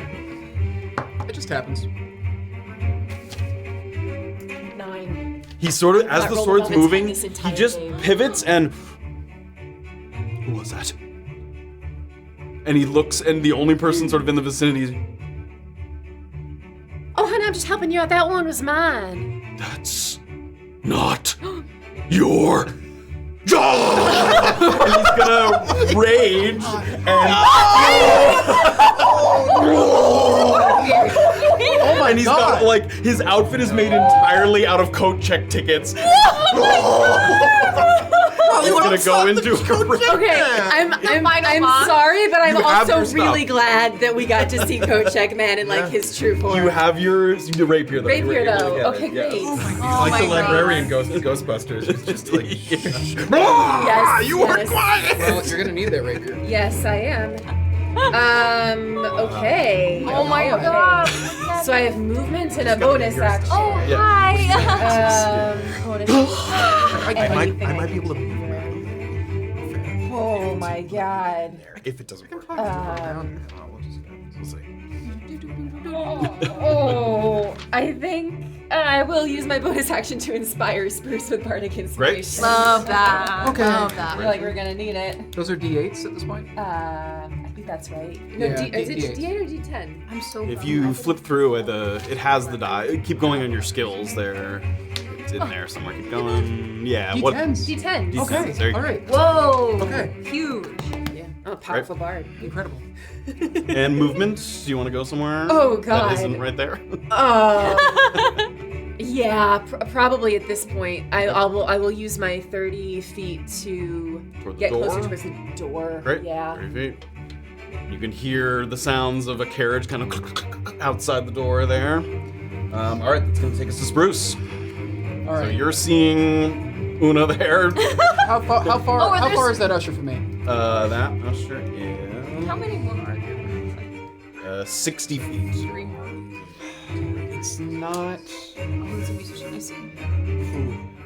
How far is Oona from me? Grab her, carry her back. That's what I'm wondering. She's about 40 feet. How large does Oona seem? She's not ass back. medium, impolite, but it would be give me a little it would be camera. difficult to it's half movement to carry like someone of a similar size to you. Okay. Would it take an action or bonus action to pick her up? Not if she's willing. Scoop me. All right. Please. Okay. I'm gonna run up to Oona. Oh, Do I have your consent to piggyback? of course. There's no better way to travel except upon horseback or unicorn back. It's amazing. You've got to try I'm just it. gonna pick her up. Here we go. You may do so. Hop. Okay. On your back. Oh, step of the wind. Great. Ooh. And we're So hoofing it back. you had 5 left plus another 45. Yeah. So you have 50 left, so Oh my 25. You goodness. can carry her 25 feet there. Yeah. And that's only movement and bonus action. So you can move again, or you still have your action. Action. Yeah. Can I just shot put her through the door? I mean, you can. don't wanna move You with wanna her? give her a toss? I'm legally not allowed to go with her, so I'm just gonna try to push her. I'm out of movement. No, you. Oh, I can you dash. No, I can dash Yeah. again. Never mind. I can do the triple dash again. All I'm doing is moving. I'm just moving. Yeah, let's do it. There's another 25 feet. Great. Or I guess Can I kick the door 45. closed behind me? Or just like, Oona, grab the door. Give me an give me an acrobatics check as you lean back and try and pull the door closed on your way through. A 13. Okay.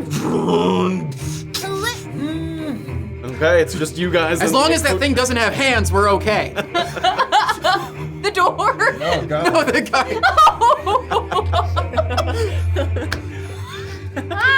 All right. The ushers who can now move faster. The door grabs us Doors as with well. hands. 20 feet. You can bonus action dash now for another that, and then it's gonna action dash. Oh my god. So now they can move 60 feet. Dang. That's so funny. Thank you. You're welcome. And then another 60 feet. I was just gonna ask if those ushers can open the doors, and I was like, no, it's probably all they can do. Like they're just Yeah. hands. They They, can't do probably can anything really but open a open door. Really well. They're really good at opening doors. All right, and then after the ushers, the musicians who are also gonna they can't so do good. anything. 60. They're really they can good. dash as bonus action. Yeah, so they can move pretty fast. Starting to converge on the front area here. Is there This is is the with a dash. exit by the coat check there? It is right there. Okay. Yep. And nobody's tried the door yet. We Nope. don't know whether it's. And I think there's one more musician. Yeah. There's 20, and then meet them down. okay, that's the musicians, which takes us to Oona. Oh, Matt, was that wisdom saving? Was that a spell made against me? It was. Yeah. Okay, because I have advantage against those saving throws. Great. just Yeah. for- So it was a cantrip, so you didn't take any damage, Oh, but yes. beautiful. But yeah, you have advantage. Great, Oona. Great, I shall You can hop off. hop off. Oh, thank you, a new friend. Oh, so many new friends actually. Hi, my name's If you have Oona. something in coat Oh, check, you just need to go grab it. We need to get out to the carriage, okay? Well, does he look mad? Like I can tell that he is. raging. Yeah. Oh, what the fuck? Well, actually, it's just a shawl. I've got more at home. Okay. I'll just. Well, I need those axes. Oh, I'm still paying them off. should I? Okay. You hear a voice. I can maybe move him out of the way in a second. Great. I could also move him out of the way potentially. I can't do anything for another Oh. 6 seconds, so. So whatever you can do to help, I'd appreciate it. Okay, I'm gonna fire Eldritch Blast at him. Jesus Christ. Oh boy. Just put him through the wall. Maybe. Where? Okay, so let's see. Whoa, nice. 26. That will definitely hit. Go ahead and roll the other one. Okay. You can- Oh my god, nice.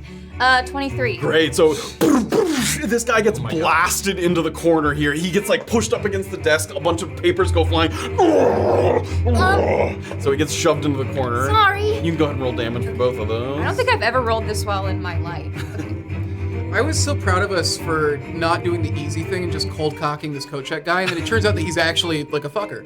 Like, He doesn't want you intruding. 22 force damage. Total for both Total, of them. yes. Great, excellent. My clothes! Okay. Any movement or anything? I guess I'll just move out of the way towards the door again. Okay. You're 35, is that right? Yeah, Right, perfect. 35. Okay, everybody heading through the door, which is gonna take us to Triton. All right. So you pop back in now? Pop back. Yeah. I like, Matt, does coat check guy? Is he on initiative now?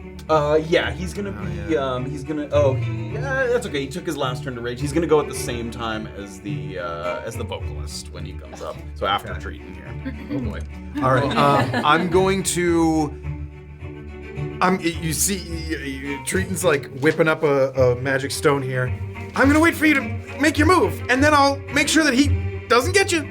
I'll kind of like back up here Okay. and give a little space, but not more than no more than about 30 feet, say, Okay. from where that guy's at. Great, yeah, this gives Then you I can about make 30 a- feet. I that can you make a can shot in there. yeah. 30 feet. Give Okay. yourself a little. And I think that's it. If I want to. So you're readying a I'm readying a magic stone. Excellent. For, I suppose, because he's going next. This guy's going next. Yeah.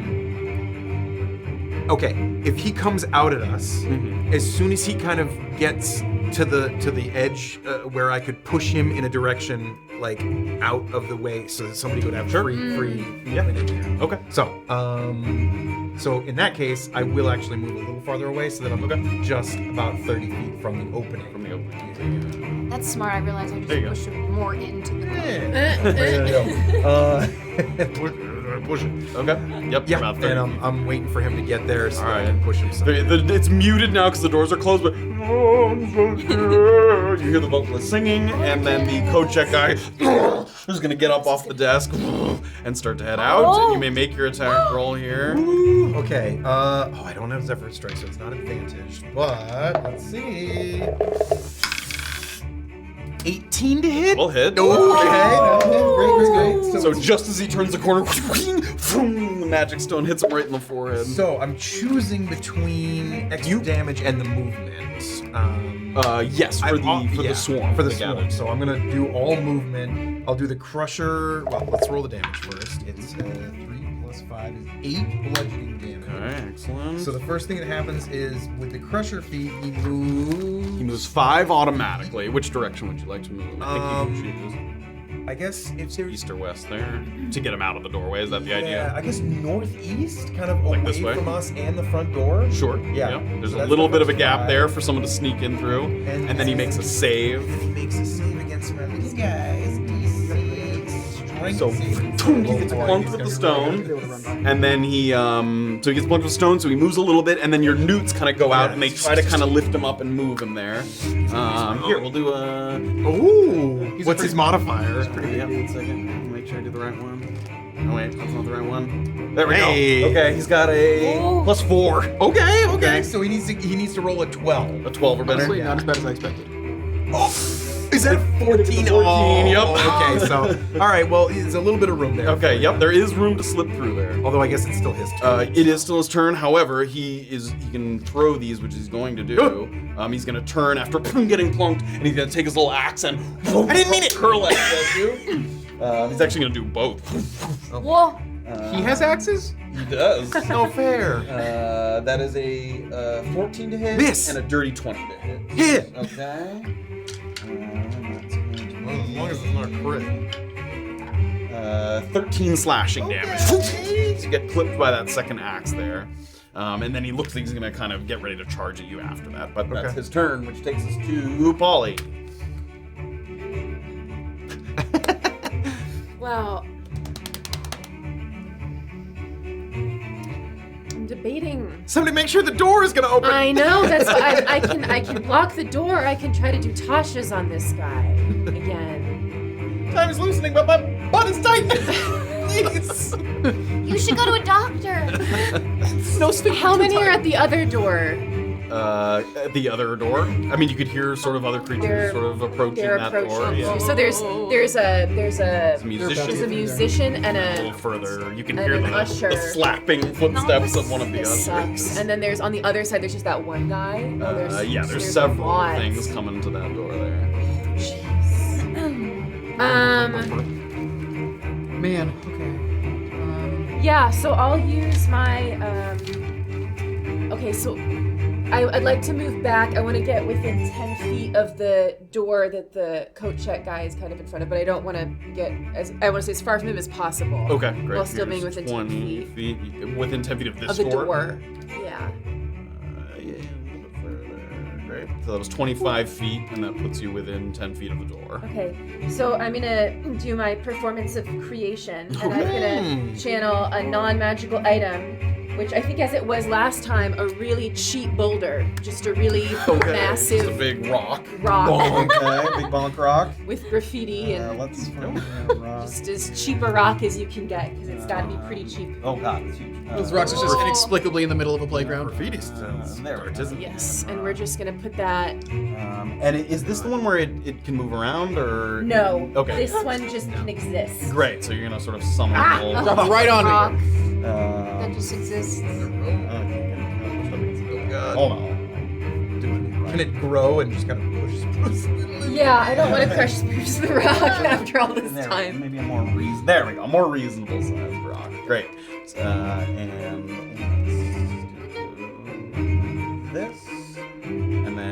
how big is it?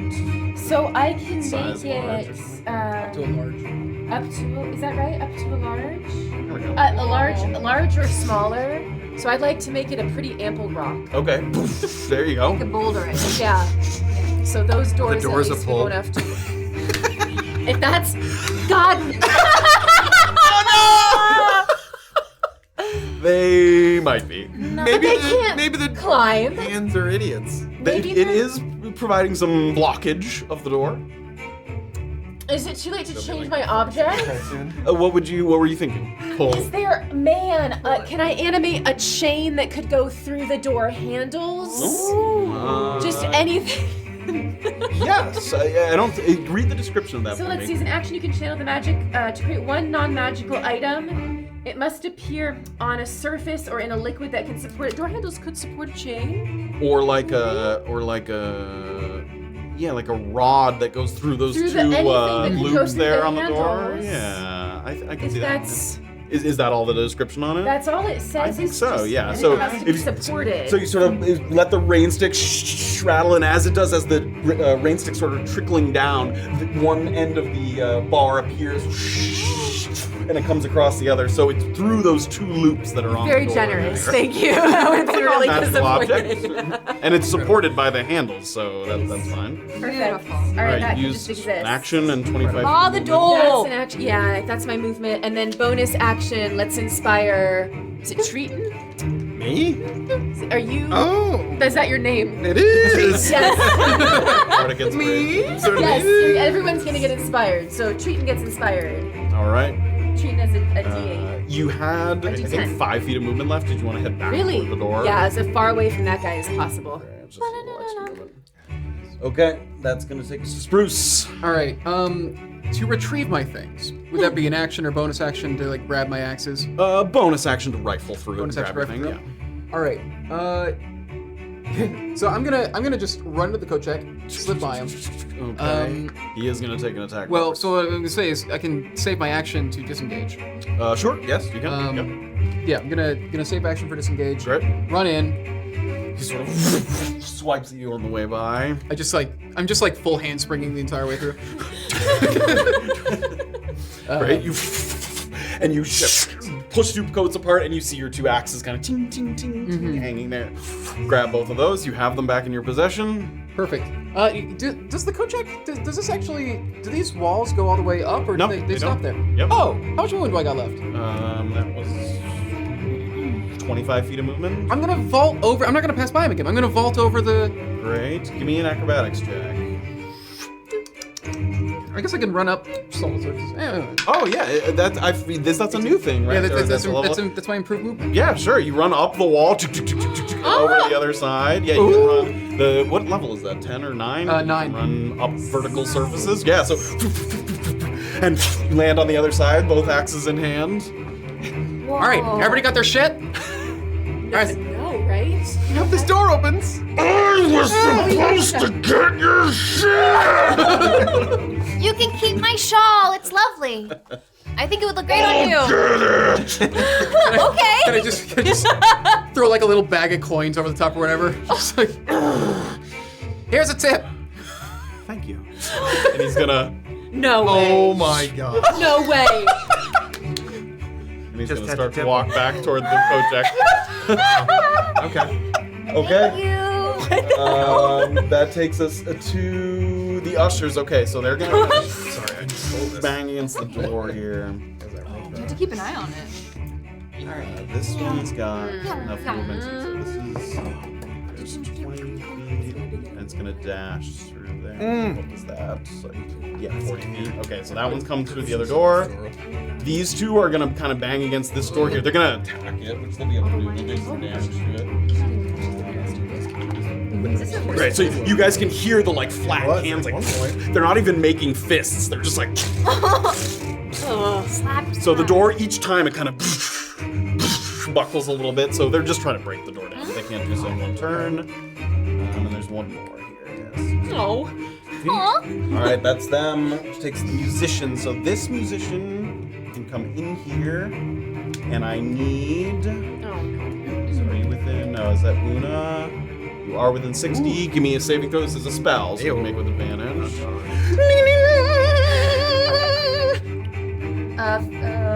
Wisdom, right? Yeah. Dirty 20. That will definitely save. You take no damage. The other musicians can't quite get there yet. Honestly, I think it sounds nice. Humming it in the rest of the day. All right, that's the musicians, which takes us to Oona. Ooh. Okay. Get out of there, girl. I'll try opening the door. All right, you walk up to the door. As you put your hands on the door and you begin to pull, they open. Oh my! And you see out front, you look out and Zalvar is at the front of this carriage, this horseless carriage. It has no sort of things pulling it, and yet he's holding reins in his hand.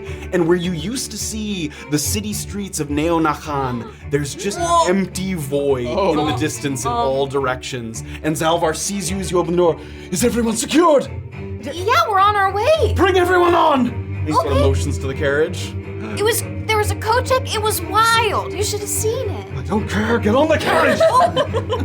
Okay, come on, everyone. Zalvar's here. It's weird that he didn't come in to help, but oh well. He's probably having to keep the horses in check. Actually, there are no horses. Oh, is it Flintstones rules? No, he's holding reins. It's the silliest thing. Triton, you're up. All right. my. Movement is 35. Does that get me Up to the door. All right. Does it look like? Do you need a distraction, or are you gonna make it this I next? think- I think we'll be okay. Coat check guy seems to have calmed down. All right, here we go. And I'm gonna dash to get All it. right, you get in the carriage. Okay. That's gonna take us to vocalist who's singing away, and the coat check who kind of walks his way back in. Weirdo. And Holly, you're up next. I'm gonna dash to that carriage. Holly gets into the carriage, and that takes us to Spruce. Do you have enough movement? I missed the singing. Do I? You gonna be able to make it? Yeah, same thing. I'm like, all right, let's get out of here. Yeah, it's the monk. You get up to the door, you look one sort of quick look back, some of these creatures are coming in, this door is getting like burst open by all the hands, and you turn around, hop into the carriage, and you hear Zalvar whip the reins, I can't stand opera. and that's where we're gonna take a break. Hey. Thank you all for joining us on the first leg of our journey. And we're gonna take a quick break. Welcome to the table, our wonderful guests from Throughout No Time to Lose, with the exception of Alex, who's sick. Sucks. But that's me. I'm Alex. Okay, we're gonna take a break, and then we'll come back, and we'll see what else we have in store for possibly fixing our too loose time situation. Thank you all so much for joining us. Thank you guys for joining us at the table once more. We'll see you on the other side. See you.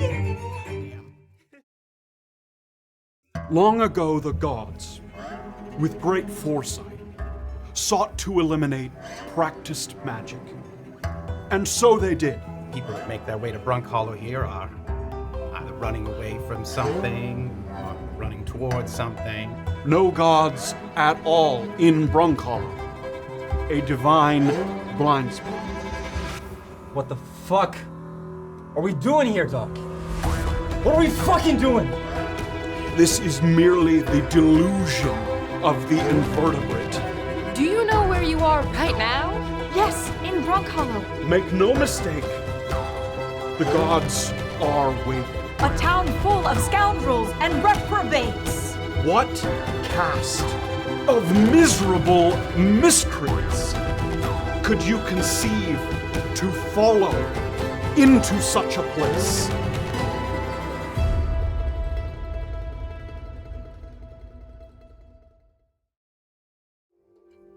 Welcome back, everyone, to the finale of No Time to Lose. Before we dive back in, would you like to give a little thanks before Yes. we figure out where we are? Very quickly. O'Dovin to subscribe for a month. Insanely flattened for 6 months. Nice McRoss cheered 20 bits. King of the Sea cheered 100 bits. Nice McRoss did another 69 bits and another 69. Whoa. Nice McRoss. Thank Yay, you. thank you. Despite the lack of horses at the helm, Zalvar whips the reins, and you hear the click of invisible hooves as the carriage pulls away from the opera house at a rapidly accelerating rate. The wind whips through your hair, and by the time you've looked back a second or even a third time, the building has slowly constricted into just a small speck of light, just a dot among the black, like a very stubborn star cutting through the skies on a cloudy night. As you look out into the void, other specks start to appear as well, and it really does feel like you're coasting through a constellation. The air is mild, and it smells faintly of petrichor. And though he seems to be confident in his chosen route, you have no idea what reference Zalvar's using to chart his course. It seems rather aimless to you. It seems to the untrained eye that he's looking into the nothingness and somehow seeing something that you don't see or can't see. Finally, Zalvar puts the reins on the bench to his right when he seems sort of satisfied that you've gotten enough distance from the opera house.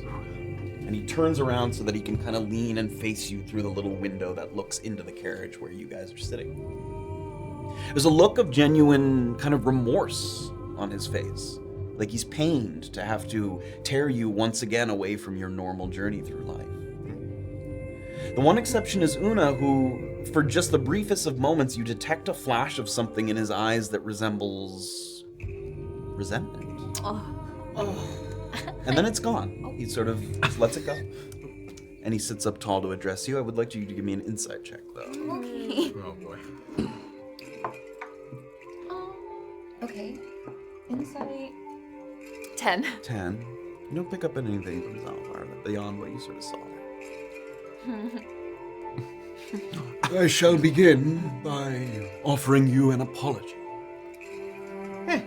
It was my machinations that led to your making acquaintance with those that sought to eliminate their future selves. And while there were certainly others, it was you who, for better or for worse, were most entangled in their affairs. And you, of course, were there from the beginning. Oh, yeah. Have you heard about mine and my future self? Did you hear what happened? Time is short. Oh. My brother and I believed that only those who'd meddled in time the most, irresponsibly, would need to be present for this. But the loosening is worse than we thought. I will provide as brief a summarization as I can manage, but in the end, it is all the same. You must choose to accept this assignment, or you must choose to accept an endless loop of ruin. No. Thank you. Yeah, that doesn't really give us much of a choice. I'm afraid there is no choice at all. Zachary and I have been working to avert catastrophe in this world for thousands of years. By abusing what is known as the source of chronology, a cosmic entity that controls the flow of time. We never thought that we'd live to see the day when civilians would be able to identify loose time and harness time travel for themselves. But the day did come indeed. Time can only sustain so much tampering before it destabilizes. And when we learned of an incumbent apocalypse, the time of the burning turmoil, we thought it safer to recruit others to thwart it. Oh. As its varied moments of inception.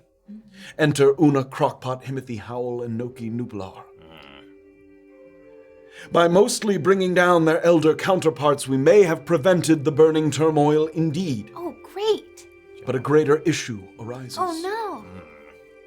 The very feature that has allowed us to prevent disaster, loose time, is now our enemy. We must travel back to the source of chronology and tighten it, solidify it, before time folds in upon itself, and we are all truly lost. I can see on your faces that this is overwhelming, and I can only offer my heartfelt apologies. At this point, it just kind of... I feel like I'm used to it, kind of. This world-ending stuff. It's been a few weeks of this at this point. It wasn't long ago that I helped you get back home, and now I'm afraid I must call upon you again. Yeah, I really thought the last thing was going to be the last one. So did I.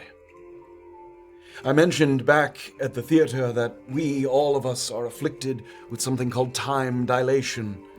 We've meddled, and now we operate within a warped perception of time. And to tighten the source, we all must return to it. I'm sorry to heap the burden of this responsibility upon you. And if we do manage to succeed, which is far from a foregone conclusion, it will be the end of time travel forever. Perhaps for better or for worse. I was gonna say maybe for better, yeah. That I can get behind, I think. Yeah. Where do you know where we will end up if we succeed? I mean, will we be put back in our lives, or? It is my hope that in that moment, if we are able to control the source, that you might even be able to pick the time that you return to. Oh. I have to think about that. One step at a time. Whatever lifetimes this world has left once we've tightened the source, that will be the end of it. There will be no more averting disaster, as Zachary and I have done for years and millennia. Now, permanently repairing the source requires that we report to 4 unique points of cosmic convergence. Zachary and I have dubbed these points nooses, for we seek to tighten them and put time in a chokehold from which it cannot wriggle free ever again. Yikes. It takes a great deal of concentrated effort to tighten these nooses, and it must all be done at once. My brother and I can handle these alone, but the rest of you must combine your strength. Working our way from the farthest to the closest, Zachary is already standing by at Noose D, after bringing Crocpot, Noki, Himothy, and Gus to Noose C. I will make my way to Noose B, which leaves Noose A for the 4 of you. Okay. Okay. Now, and he takes out kind of a handkerchief, and he's like sort of dabbing his brow. Now, the tightening of the A noose will not be easy. Oh my god. You may be overwhelmed by all of this, and I understand. But I will start you on your path, and I have one more item to aid you. He reaches into his coat, and he takes out what looks like sort of a small, kind of reddish crystal. This is a Chronos crystal. A tool that Zachary used to help the others reach the B noose in a quick and orderly fashion. Some small essence of them remains within it. And until the moment that you reach the A noose, you can use it to call upon them in a time of need. Man, who wrote this? Yeah, who did? Who did this to you? God, what a... Who's in this? There is no limit to the number of times that you can use it, but only one of them can be summoned at a time. If you try to use it again while one person is present, they will disappear and the other will take their place. I leave it to you to determine which of the 4 would be most helpful in any given situation. We, just squeeze it and think of the person we want? You simply brandish the crystal and speak the words inscribed upon it. Okay. And the person you desire shall appear.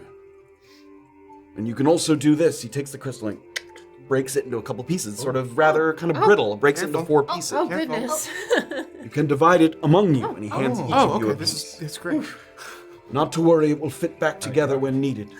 Okay. That way that one of you is not burdened with the sole responsibility of its use. And I'm going to give you a little Chronos crystal card. So as a bonus action, you can speak the phrase inscribed upon this crystal to summon one creature whose essence is contained within, which once again is Gus, Himothy, Crocpot, and Noki. The words on the crystal say blank, you say the name, loose thyself by crystal Chronos. So Crocpot, loose thyself by crystal Chronos to summon the person. The creature appears in a space you can see within 30 feet of you, unless a creature has already been summoned, in which case the newly summoned creature takes their place. A creature can be unsummoned as a free action by the person who summoned it by speaking the phrase Crystallis Containium. So only the person who summoned can unsummon unless, as in we can override, like Oona summons somebody, I can summon somebody over top of them, but We can only unsummon if only Oona who summoned that first person can unsummon that person. No, if you summon the second person, then you would become the person who has to unsummon. But we can't do the free action. Wait. But not, that's what I'm saying, is not saying we everybody can't- could use the free action unsummon. Only the person who summoned. Yes. Okay. But it doesn't have to be the original person. Oh, see what I'm okay. saying? Yeah. Then yes. Then Like if Oona summons someone and then you summon someone to take that person's place, that now you're in control of unsummoning. Yes. It's whoever the current person Whoever has is. most recently summoned someone is in charge. Okay. So where are we going again? We are heading to the source of chronology. Right. More specifically, where are the four of us going? The anus. Could you say it again? The anus. Oh, thank you. Sorry. I should also mention that because Noki was the first to kill his future self, the time dilation disease has clung to him most severely. His actions were the first great disruption of time not made by experienced travelers such as myself and my brother. So if you summon him, he may seem different, scattered, disoriented. He may sound different. And he may have a not very strong grasp of all his druidic powers. I would use his services very sparingly, if at all. All right. In any case, Mr. Nublar is not the person I would call upon on my way to the anus. Now, Anus, even. That's what he would say. I'm not sure I understand. Could you explain? Forgive me. I've already trying to wrap my mind around this anus.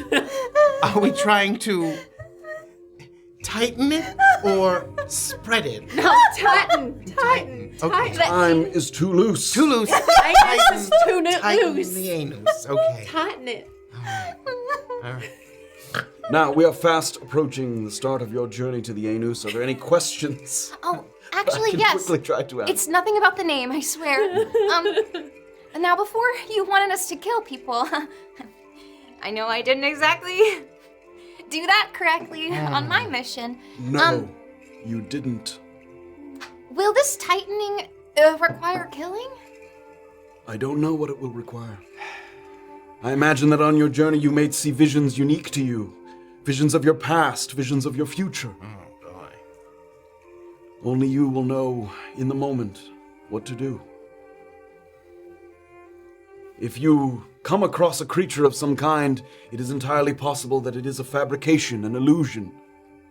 I would not worry about killing because I'm not sure you're killing anything at all. So if my mother appears, I can kill her. Yes. You wanted to? I'm just saying I could. Oh. Do we gotta bring this guy? What? Who, me? He's got a cool hat, though. That's fair. He is time dilated, I am afraid. Oh. And so to the anus he must go. We must all go. Oh, we're all going. The anus is. Is there a reason we got picked for the anus? It's the closest. They started at the D-News. Of course, right? Is the anus dilated? It's not itself. No. Okay. Oh, it's just loose. Are there any other questions? I suppose not. Very well. Get my tightening gloves on. Picks up the reins once more. Get out the Vaseline. Yeah. Zalvar picks up the reins and he whips those imperceptible steeds, sending you hurtling forward. But there's also a heavy drag, almost like you're being towed in the water behind a fast-moving ship. You watch some stars disappear behind you and new ones appear in front of you. You watch streaks of prismatic light soar from left to right across your field of view without having any sense of whether it's 100 feet away or 100,000 feet away. It's in these. Oh boy! Oh, we're just getting started. No, you're fine. I was so into it, and then you're just like anus, and it's. Nerds D&D rated us with 12 viewers, so great timing. Thank you. Thank you guys for joining us. We're in the finale of this campaign. It's true. It's in these moments on the precipice of permanence, on the edge of eternity, that certain thoughts enter your mind that you don't expect. Up until just a few days ago, you didn't even know that time travel was possible. And yet now the thought of eradicating it entirely has a weight to it, a sadness, a melancholy. You think about how, assuming all of this is true, you may never have had the opportunity to exist in this world if Zalvar and Zachary hadn't meddled in time, if they hadn't averted some disaster hundreds, thousands of years before you were here. It makes you think about all the things you wished you could have changed but never had the chance, all the things you seemed so inevitable at the time but now seem fluid, malleable, loose. What are you guys thinking about at this moment? Go back, something you wish you would have changed. It doesn't even have to be a moment that we've seen here in the campaign. Something you wish you could have fixed with the knowledge that you have now. If you had Zachary and Zalvar at your disposal to go back and help you fix something, Oona, what would you have changed? I mean, maybe my relationship with the Feywild would have been closer had I known the kind of disruption and, troubles it would face in my future self. Prevent some of those things before it reached the point of having to make a deal with someone like Luke. Maybe I shouldn't have traveled the world so much. Maybe I should have stayed closer to home. Sad sort of introspective thought.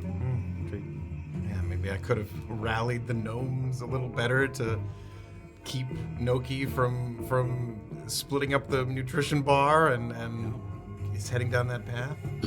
Some thought to the gnomes, and a little bit of their good nature sometimes works against them. Like, the nutrition bar really wasn't well secured because they didn't think someone would take advantage of it, and then somebody did, and you wish you could have sort of had some healthy suspicion rather than just assume people would do the right thing. Too trusting. Spruce. I think I would have, at some point, taken myself off of the line of work that I do. I would have stopped being so necessarily lonesome. So not having to spend so much of my time just traveling myself through the woods. Having had enough freedom and determination in that sense to have felt comfortable dedicating myself more to pursuing a life with Polly, to being more available to really pursue that. That solitude kind of catching up with you, and these past few days sort of overwhelming the kind of realizing how much there is to gain by sort of relying on other people rather than your sort of own solitary pursuits. Paul? The thing that really eats away at Paula is very recent, but it was leaving Toulouse behind and not finding a way of bringing him back. And realizing in retrospect, thanks to a very clever YouTuber, that there was a way to bring him back now. And I misunderstood my abilities. We read and the comments. He might have had it was a kind comment. But they were right in pointing out I could have probably gotten him out if I had realized. So it was just too much in the moment, like catching up and just one of those split-second decisions. Yeah. Instead, we killed him with our bare hands. I don't know that part. Oh, I'm remembering it wrong. As your mind continues to spiral down this kind of rabbit hole of what ifs, what could have beens, you see that Zalvar is directing the carriage towards some kind of distant celestial object. A kind of purplish orb that, as it gets closer and grows in size, it seems to contain an entire galaxy of its own. Stars, planets, nebulae, asteroids, dust. Universes within universes, worlds within worlds. It gets closer and closer, and your driver suddenly yanks on the reins, and the carriage rotates and skids almost like it's sliding on ice. It turns so that the purplish orb and all that's contained within are just beyond the right side window. It's mesmerizing to look at. So much so that if Zalvar wasn't barking orders at you, you feel you could stare into it indefinitely and get lost in its boundless existence. This is where the end begins. You will pass through this border and start your final foray to the Anus. Once there, you should be able to, in your mind's eye, see all of us standing by the B, C, and D nooses. With one final collaborative act of defiance, we shall tighten them together and solidify the source. On your way there, time will try to deceive you. As the source continues to loosen, to unravel, it craves chaos. It does not want to stabilize. You may see things from your past or future, as I said. Altered versions of them. You must overcome these obstacles and forge your way forward in any way you can. Do not despair. Never lose hope.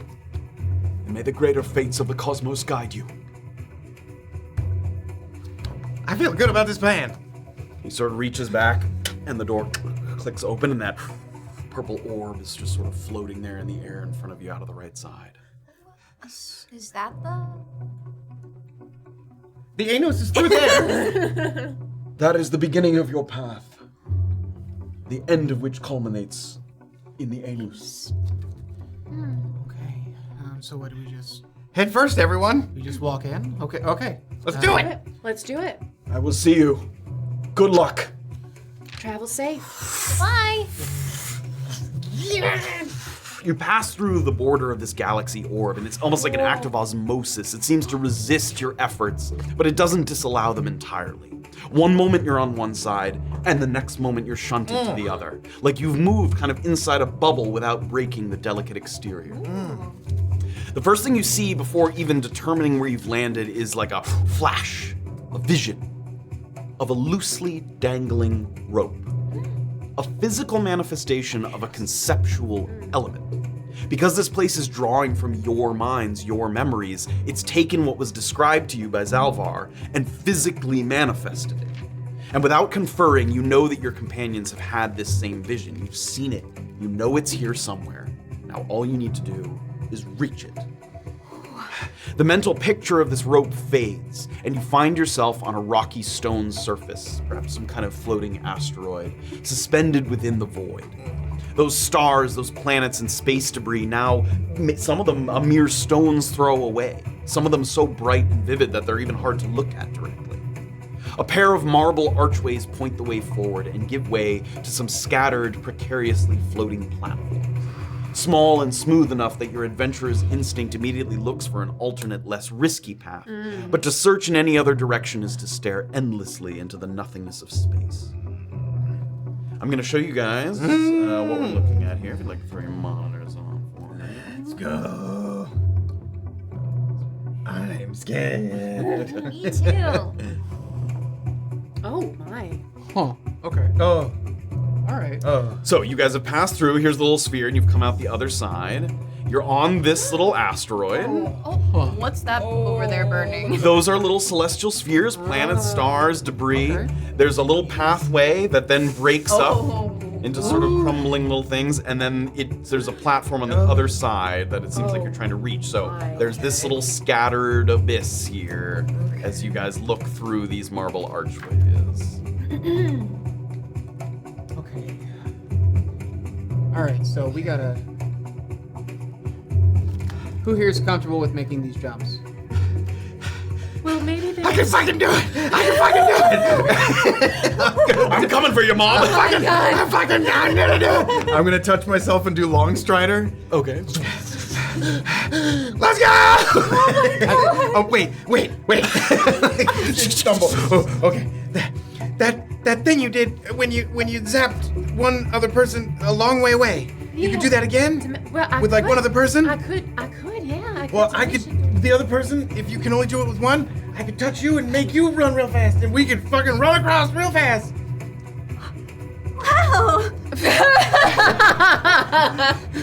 Are you fucking ready? Well, I can also offer guidance to anyone willing as well. You've guidance? Mm-hmm. How do you mean? Does that help me jump and run? It just might. But we might want to give it to someone who isn't as good at jumping. Do we have? I mean, what if?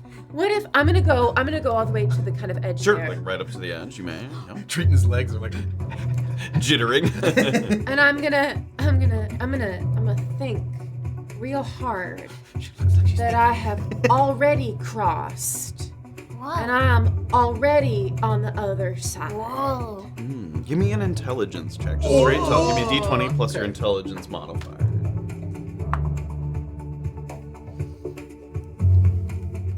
That is a 16. A 16. You try to envision a path forward, almost like you're wondering if you've ever seen a terrain like this, and if you've ever sort of walked these roads before that weren't broken up in this particular way.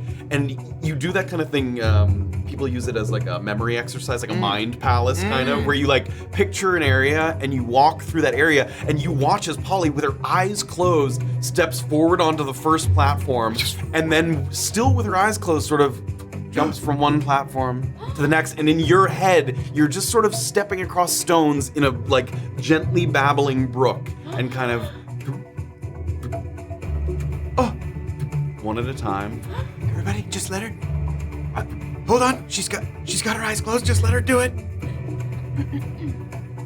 And then and in your head, okay, how did you do that? You step to the other bank, and then you come back to this world that you're in, and you look behind you, and you've crossed across the entire little scattered rockway there. Whoa. What did you think about? I just thought that I'd already done it in the future, and I don't know, when I thought about it, I really concentrated hard. I just felt it happen. Wow, you manifested that. Yeah. Salvar begins with a Z, and I'm gonna think real hard. Was that that was Indiana Jones? That was the Last Crusade. Yeah. I am Polly, and I'm gonna I can do what she did. As you start to walk forward and you try to kind of use the same energy and manifest, you feel the area, this sort of orb, this universe resisting.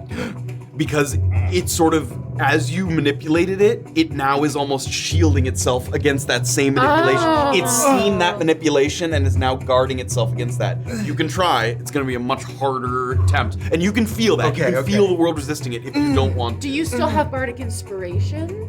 Would that be 10 minutes? Yeah. Were we in the carriage for an hour? No.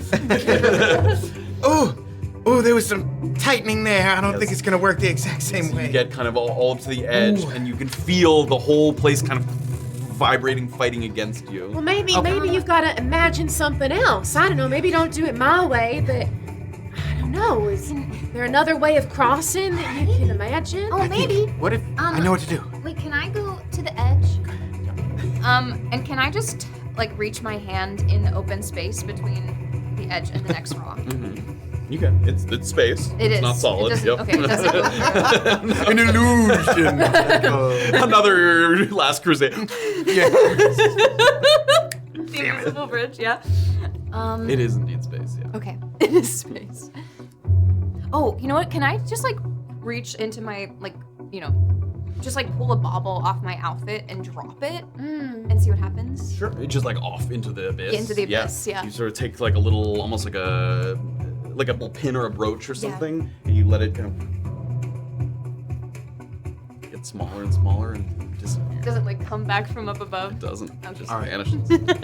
Triton is gonna, again, feeling that didn't work, but that Polly was able to kind of really focus on something. Triton's gonna really think about, feel the sensation of all his little newts crawling all over him, and he's gonna like think about, hey, little guys, you've helped me so much in my life, and I've put my trust in you so many times. Put your trust in me this time. I'm gonna make you fly. And I'm gonna like keep my eyes closed, and the way that they've kind of lifted me and guided me before, I'm gonna like, I will lift and guide you. And I'm gonna try to do it, try to make Okay. Are you willing to expend a charge of the flight? Yes. Yeah. Of the newt. Yeah. Great. So as the newts kind of spend one newt, start to crawl all over your body. This time, instead of sort of lifting you, you feel the newts sort of wanting to cross this little bridge of stones here, and you hold them, and as you kind of go almost like prone, like you're reaching out and you're letting the newts sort of move forward with you, and you glide across. Slowly, kind of, and you make it all the way to the other side until You did it. I give them each a little kiss.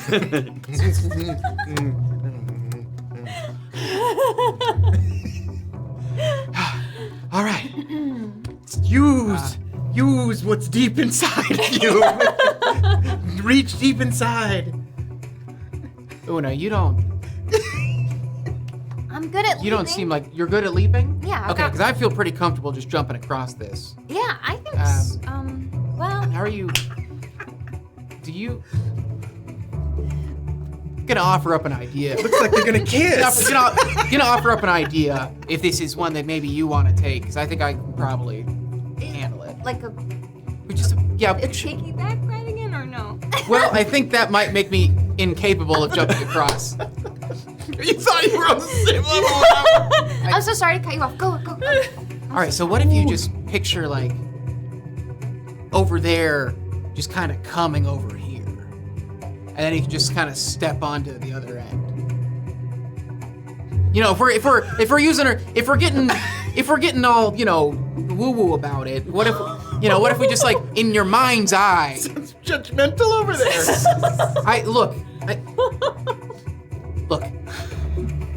Just picture like a map folding, and then you just step from one side. You just skip the whole map because it's folded up. Oh, like my book. Like it's open in two, and I just close it.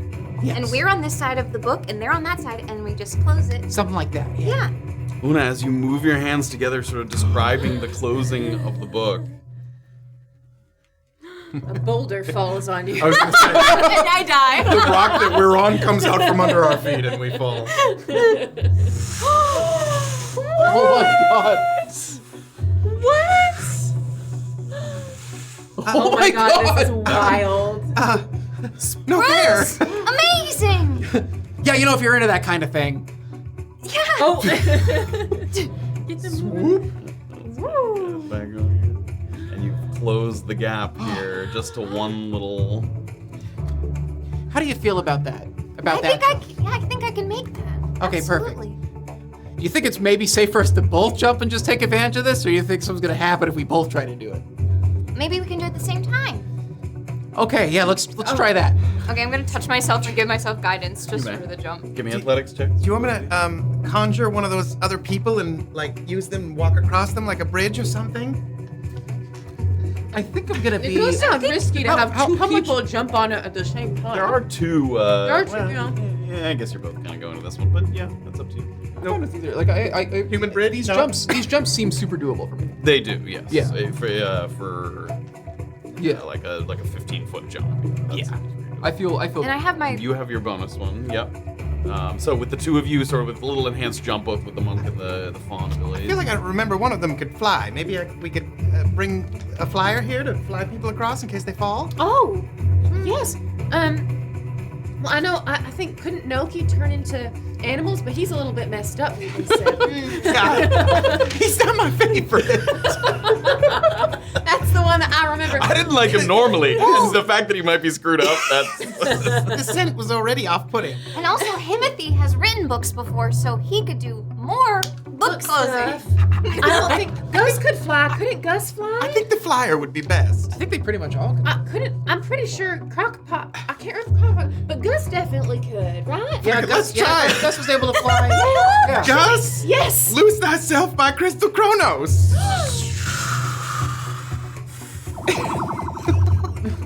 Uh-oh.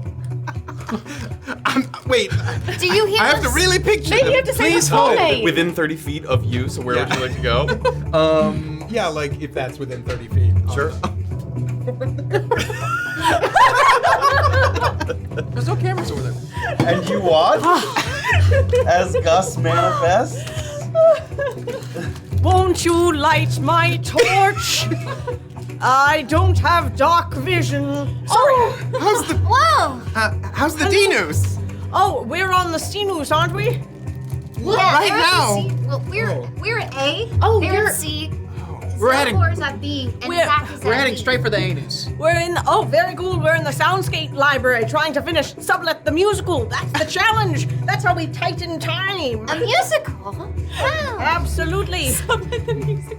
They told us you might be pulling us in here. Very disorienting. How can I help? Well, We kinda I'm just- calling across. We gotta get Oona and Spruce over here, and it might be a little risky, so we're wondering if you might be able to lend any flying powers to anybody. I cannot make somebody else fly, but I could slowly scoop them up and fly them over. Yeah, exactly like that. You're more of a backup because I think they can make the jumps, but I just thought I'd have you here as a plan B. We really just wanted to know how you were doing. Oh, we're doing good. Like I said, Sublet is really coming along. I bet everybody's gonna have something really good to sing to you when they come through. Subletters being the act of...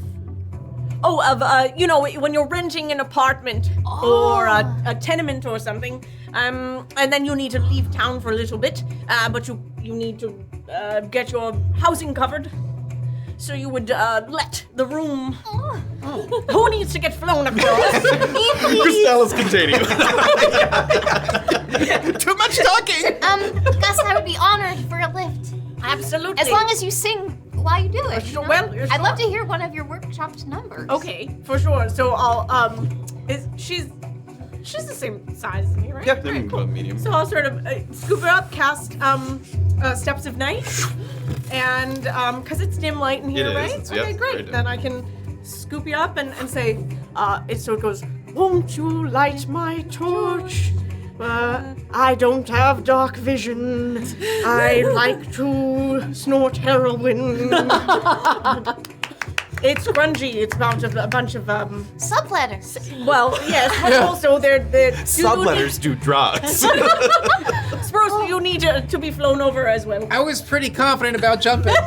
If you want to, I can also scoop you up and fly you over. Yeah, I might as well save my legs. All right, so I'll fly back over and scoop them up. No, Why not? So it's about club kids, kobold club kids, so it's really cool grunge stuff, and sometimes they're into drugs. Here we go. Thank you. Yeah. This seems way spookier than what we're doing. Did you also get the guys with the hands? No guys with hands. But how about bad musicians? No, I think we're pretty good musicians. Being honest. As you guys reach this platform, I'm gonna have Polly, because she was the first one, give me a D6 roll for me. If you will. Oh. Who wants to tell me what a is it a square? Yeah, it's a regular roll. It's just a square. Oh, nice. That's a 6. What was it? It was a whiz. No, just a regular, just a flat old D6. We're like much better with other dice. So, upon reaching the next sort of pronounced slab of solid ground, this sort of area that you see here, and Gus, it is a little sort of different, but you guys on the other, working your way toward the Sinus, had a similar general experience. There was like a sort of winding pathways, stairways. You had to work your way to the final sort of area. So this isn't like, oh my god, what the heck is going on? It's just a little different. It's a little strange, little sort of oddities that are different. As you get to this area and you pass through this kind of marble archway, a figure appears before you.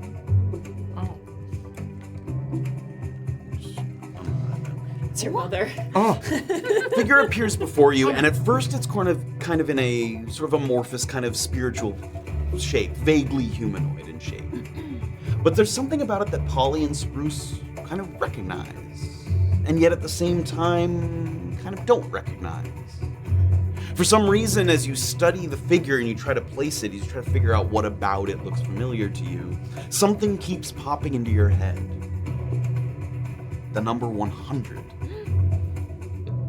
You see that the figure's humanoid. It's dressed in white, with a kind of longish jacket. Though long is relative because it appears to be a child.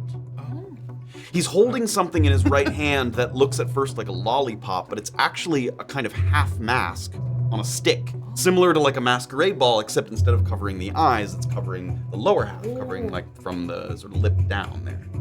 And with a flourish of the non-mask hand, he kind of beckons you forth, sort of with his little twirl of the hand there. And when he speaks, it's almost like you're hearing words you've heard before, but with a slight kind of twist. You wish to reach the news, yet it is I who stands in your way. A truly unfortunate predicament. What say we settle this like children, with a guessing game? And you realize now that it's a child version of Biscardi Burbage, beckoning you forth, a small sort of 10-year-old boy, as he sort of marches along the platform there. It's good to know he figured out his deal at a young age. What say ye? Oh, we love games, right? I think we don't have much of a choice, yeah. We love games. Yeah, we love games. Did you We love say to play. guessing game? That's me. Oh, gussing game. The boy reaches into his jacket and he takes out a rolled up piece of parchment from a sort of interior pocket there and he starts to unfurl it. And as he does, the platform feels like it begins to rotate and the stars spin around you. But it's difficult to tell if it's in sort of your head or if it's actually kind of happening for real, but what sort of even is real at this point. When the spinning stops, it seems as though you've shrunken down in size, for you're standing atop the parchment that was just unrolled. I'm gonna bring this up as well. Oh my god. Oh my god. Okay. Remember, Gus, if you get into trouble, we can just make you disappear. We can just zap you back. Oh, right. Okay. So say the word and I'll Yeah, if you want to leave. I'll send you into the great You beyond. say the word if you want me to go. And then Gus. But I don't know, if I'm not noticing and there's like a boulder about to crush you and you'd like to disappear, I can Yes, that would be good. I'll shout. do. Just say, "End me!" I can do that. I can manage That's that. very dramatic. As you're standing atop this great parchment, you see that the boy is there as well, though he's kind of staring off into space, almost as if he's kind of addressing an invisible audience that you all do not see. Oh my god. Before you can even inquire as to what exactly is about to transpire, he starts to speak, again, not to you, but to a sort of invisible audience. Ladies and gentlemen, welcome back to Heal or No Heal. Today's contestants consist of 4 lost souls looking to reach the anus before time runs out. So without further ado, zombies. And he sort of motions, and materializing before your eyes like apparitions along the border ethereal, 20 nearly identical women with decaying flesh, hair falling out in clumps, and tattered moth-bitten robes march forward in almost robotic unison and take their place, forming 2 neat rows of 10. Each one is carrying a numbered wooden chest that seems to be vibrating with an ominous kind of necrotic energy. And they're after they're kind of set into position there, which we will see. Oh my god. Oh my god. Heal or no heal, you said? Yep. The boy speaks again. As always, our contestants are gonna start by picking 1 chest, and that chest is set aside. They will then choose additional cases, which our zombie ladies will open and reveal the contents. The amount inside is removed from play, and the objective is to remove the cases with the largest numbers. Because at the end of the game, you'll be taking necrotic damage equal to the number you end up with. Oh no! The game is best learned by playing, so let's start by opening a few cases, shall we? Can I quickly cast aid on You may, yes. I'm gonna do 3rd level on everybody except Triton first. Oh, good. So then I can only pick 3 creatures, so it goes up by 5. If I cast it at a 3rd level, then it goes up by 10. Everybody gets 10 additional hit points. Max. Or maximum hit points. Current and max. It's not 10, but it's math. Real Yes, ones. it real, yeah. Your max HP goes up by 10. I guess I'll use my. Do we heal the 10? Yes, you do heal the 10 that you get. Yep. And I can also, if that's a 3rd level, then all right. It's okay. Do you have your temp HP thing? I don't have it up right now. I will. Well, also, you're getting Christmas. Can I cast aid again on people? No, it's only 1 because it lasts for the duration, and it would Right. it would replace It it. would replace it. Yeah. Okay, never mind. Sorry. Triton, you tried to fuck us over. I think that was a different Triton. The time is weird. I have an Eldritch Invocation, Whispers of the Grave, and I can talk to the undead. You can. Can I ask the lady zombies which one holds the most? What would you like to say? Hi. Excuse me. Gentle zombies. I just wonder, if whichever of you is holding the highest number could tell me. You see some like eyes kind of flit around a little bit. Give me a perception check. Okay. Perception? 15. 15. You get the sense that it's hard to tell because you're sort of just reading body language, but you get the sense that you can eliminate, we'll say a couple of eyes sort of flit in the direction of 13 and 14. Cases 13 and 14. Like they might be holding cases with higher numbers. Enough waiting! Let us first select your case, ma'am. And this is... So you're selecting a case to set aside first. And what not is- opening it. So what happens to that one? When you get to the end, you can we'll maybe get to open that Yes, one. you can We maybe want- open that one later. We want one We'll with very learn low numbers yes. to be the one that's left. Yes. So but this we'll one, learn by plan. I shouldn't go... You should not pick one of the big ones. Yes. You Okay, should not then pick I'll ones that you know. go on the other side. I'll go with 10. Okay. So the 13, 14 are lower numbers? No, Higher. They're higher numbers. We want to get rid of them because that's a lot of damage. Yeah. Oh, and we're You're gonna It's the opposite of deal or no deal. Yes, you we want want to low. lose deal or no deal.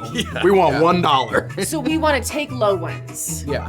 No, We want to open the cases that This, have this the large first one. numbers. So the way this game works, in trying to explain I it, think it's easier to play through it. Yeah. So the one chest is kind of set aside there. Is that okay? I picked 10. I have no idea. I love it. Yes. It's literally It's a nice, even number. Now, let's open a few cases. Sir? 13. 13. Zombies. And he's gonna go to 13. whoa, baby. Okay. Well done, well done. So I had a feeling. You can track Oh, which boy. ones you've eliminated. Okay. So cross out the ones as they're open. Okay. Love it. That's great.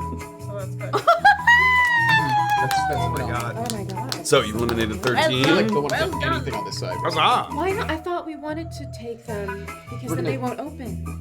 So You just tell me what to do. Just tell me what to do. at this point, we're just picking cases. Pick another case. Let's go with lucky number 7, Howie. I thought his name. It was No, very it's you wouldn't get it. Ooh. Well, Sorry about that. well. That hurts. 11. It hurts a little bit. Ma'am, pick another case. Oh, let's go with case number 2. Zombie lady, open your case. Oh my god. Ooh. All right. Sorry to see that. Burbage is still standing here, like he's part of this. He is, right? yeah. Okay. Is That was case number 2. 2 is 2. 2 is 2. I think case 11 was 4. Oh yeah. Yeah. Eliminated And case those. 10 was. So which ones have you guys have opened? Oh, 4 was 7. You guys have opened 2, 7, and 14. Is that right? 2, 7, Yeah. 13. 2, 7, and 13. 13. So you selected a case. I'm gonna confer with my friends for a moment. I don't know if anybody else could do it, but I remember Noki could read minds. Maybe if we could read Burbage's mind. What he if might- you summoned Noki? You got rid of me and then brought Noki in. Just for a second. I think it's a good idea. How fucked up could he be? Crystal's Contanium. He was pretty fucked up on like the regular Could anyone see through things? Can anyone see through objects? Like X-ray vision or anything? What happened to that person who was just there? Noki, loose thyself She by has Crystal a show. Kronos. He has a show. I did the Noki. One of the other people who's out there, come be Noki. Oh no! Oh my god. Oh my. Oh god. Okay, you get a free. Send Deirdre back in. Oh yeah. You get a free detect thoughts, basically. Look, it's still a tabaxi. Oh. Pick a case, sir. Okay. 15, 14 even. 14. Did you? Oh, Just Zombie lady, open your case. Ooh, okay. What is going on? What is this? So you guys have opened 4 cases at this I'll point? send. I'm gonna use message Okay. to send Noki a message saying So we're trying to figure out which of these. Well, I don't quite get this game, but I think we're trying to figure out which of the cases has the most damage in it, the highest number. If we want to open them or not, it's unclear to me. But it would be helpful if we could just figure out which. What's that? We're receiving a call from the banker. What? Incredible. What is going on? I don't think you understand. I breathe game shows. This is. Yes. God. Oh. Is he gonna make us an offer we can't refuse? Yes, okay. Yes, I see. Very well. All right. I've spoken to the banker. He's ready to offer you a deal. If you take this deal, all of you take necrotic damage equal to the damage proposed, and we send you on your way. If you say no deal, we open more cases, and the game continues with the hopes of getting a better deal in the future. So the question I will ask you is heal or no heal. The offer on the table is 45 damage. Heal or no heal. I don't like it. That seems like a lot of damage. Noki, maybe probe your mind. I'm gonna cast Detect Thoughts on 14 was chosen there. Viscardi. Yeah. Oh, right. We were supposed to do Detect Thoughts. Yep. Oh, I was thinking right, about. Never mind. I'm so confused with this game. It's fine. We're doing working. everything. They're trying to. You guys are trying to like cheat effectively, which is the idea. You're Yes. trying to sort of figure out the Always Right. with this So guy. is there a save on Detect Thoughts? It's Oh, I have there. your binding right here. Yeah, I think you get to read it. It's like a save whether they If you figure out probe if you go deeper or something? Yeah. Yeah. Did I not have it written down? Detect Thoughts. Telepathy. Have them always prepared. No, I didn't write it down. I can bring it up. Sorry. Yeah, it's okay. It might be in the feats there.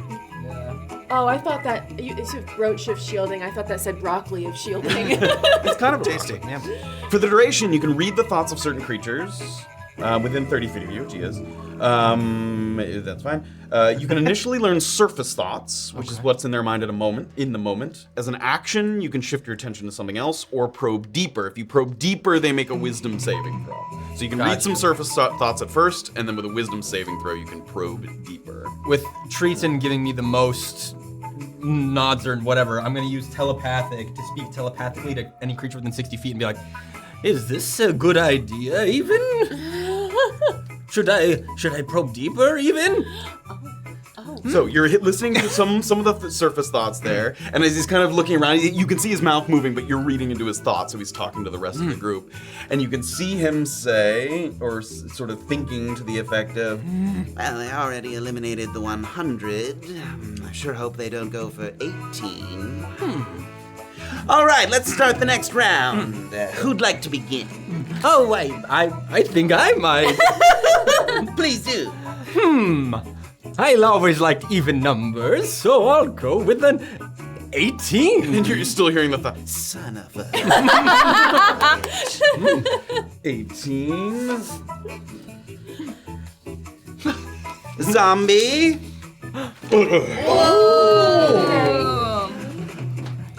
Oh, I think we weren't gonna take that deal. I think was the point of that. No heal. No.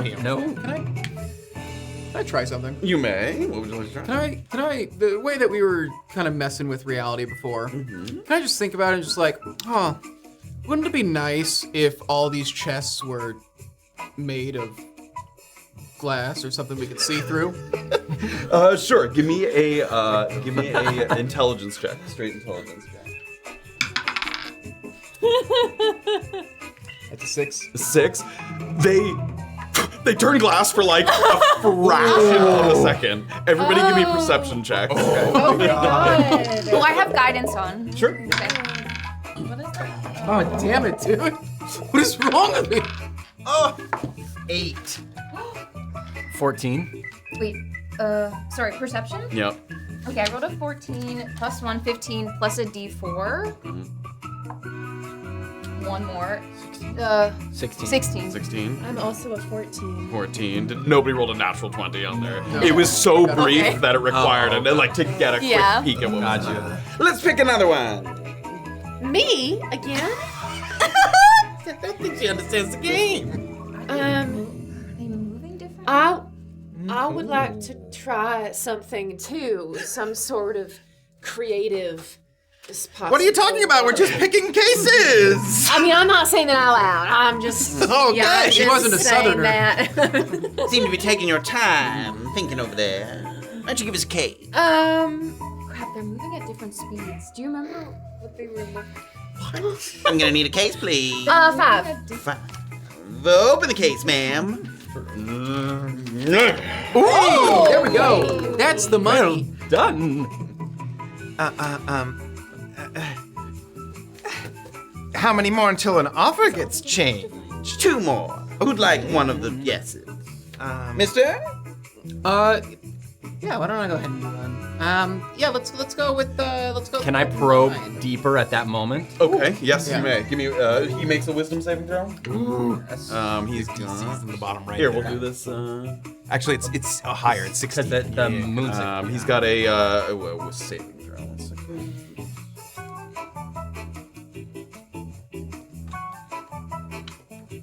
+7. Oh. So what's the DC? 16. So he needs a 9 or better. Yeah. Low. Oh, Is that a 19 or no, a it's 10? a 10. Oh my. So unsuccessful, and he sort of like pushes those thoughts back out there. A case, sir. Let's go with a 9, Bob. 9. I'm looking for something here. I'll tell you in a second. Okay. What I'm looking for. 1 second. Open your case. They are moving differently. Okay, this is still good. Very nicely go. done. Very nicely done. Okay, they're literally That taking out was, pieces of paper here. It's No, they're not- opening the chests. But but the numbers, are they made of like something? The numbers are inscribed on the chest. So this is Like just on so the you lid? can tell. It's on the outside of the box. Yeah. They were like large pieces of like I wanted to see if the double-digit ones were heavier than the Isn't that a single-digit. joke in the 30 Rock, like gold case? Which one has 100 pounds of gold in They it? are moving differently. They are. Oh, Would you like, give me a perception check as you sort of observe the cases?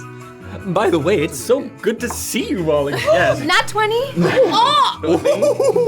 You notice that some of them, they're moving because the necrotic energy within them it's like they're trying to contain the necrotic energy within.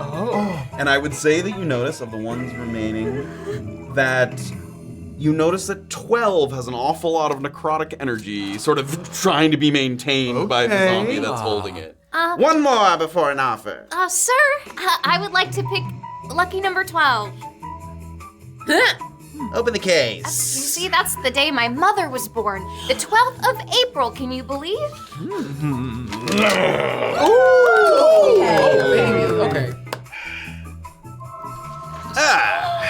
Now will be lower than 40. I know. Yeah, that like a good chance it's like single. Can I have us 3 out of here? Yes.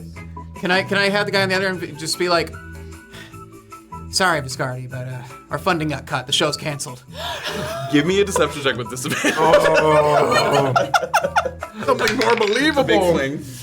11. Oh. How's it 11? Yeah, not quite. You guys did do very well in that round over there. We just took out big ones, yeah. He's just sort of like,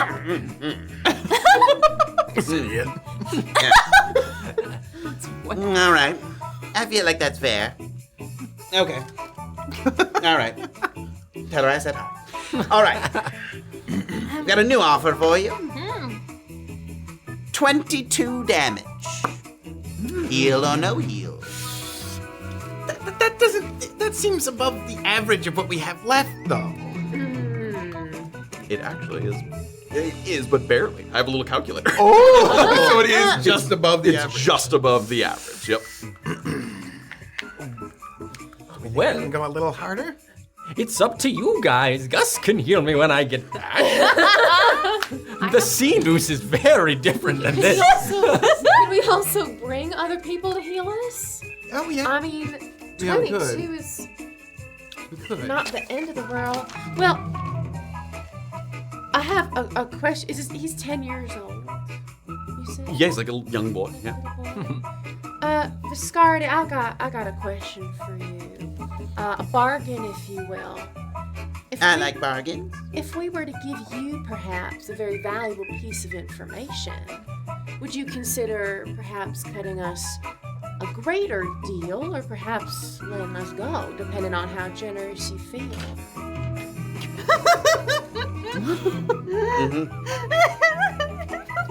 And she's offering me a deal. I don't know, I haven't heard it. I shouldn't have called you first. What's the deal? I will send you a little bit of information, perhaps. What kind of information? Personal information to you. What kind of personal information about me? Well, I'll send it to you. You can send it to me first before I do it? Give me a persuasion check. Oh, okay. Oh. That's a 16. 16. You can see he's intrigued by it. Oh, what is there a child here even?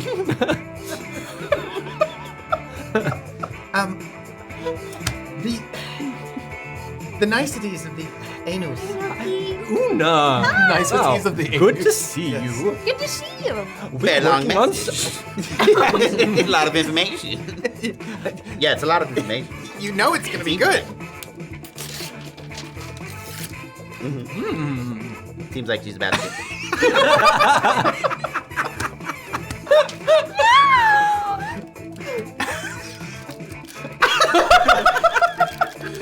It's just the smut. You are about to shit your pants.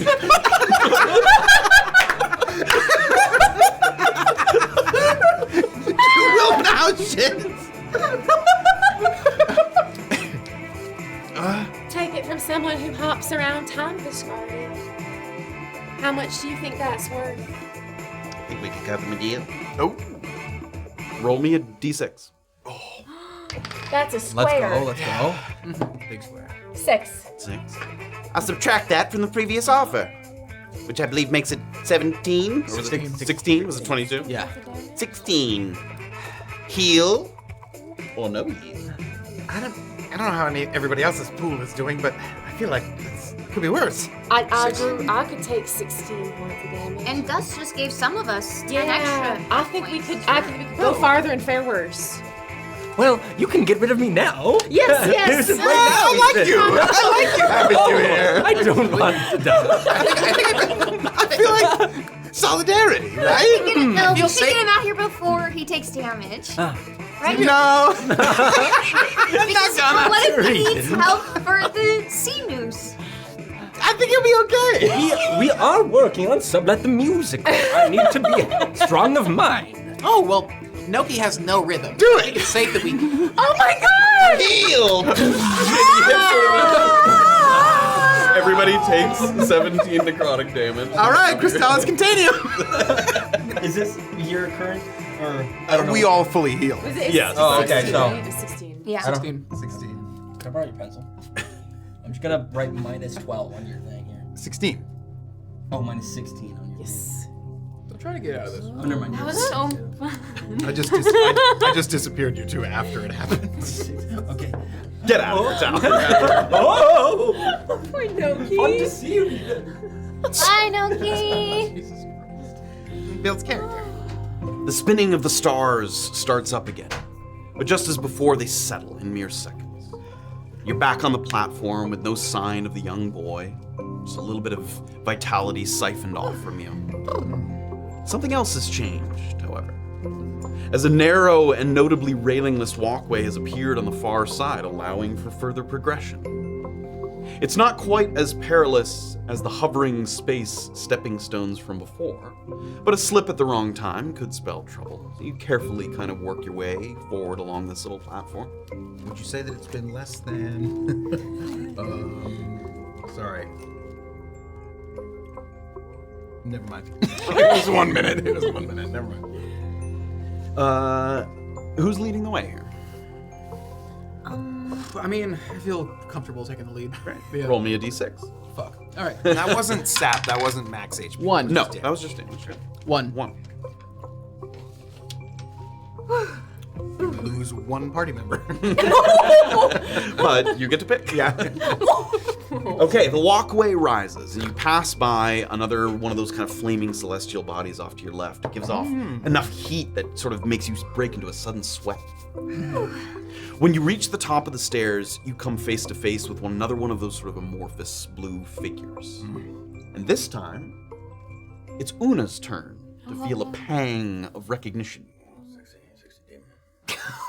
Standing before you is a satyr of short stature, stocky, kind of muscular build, fiery red hair that flows down past his shoulders. It looks like your old friend Fructa, the druid. But he's younger, he's in his adolescent years, his sort of teen years, and as you approach, he laughs a familiar sort of friendly laugh. It brings you back to some simpler times of your youth, before you started working for the Unicorn Express, or even before you pledged yourself to the Unicorn Patron of Cavallo Hastferd Hestur. With a pan flute in his hand, he plays a couple of pleasing notes. Oh, my favorite. And then he opens his arms, he smiles. Remember, Oona?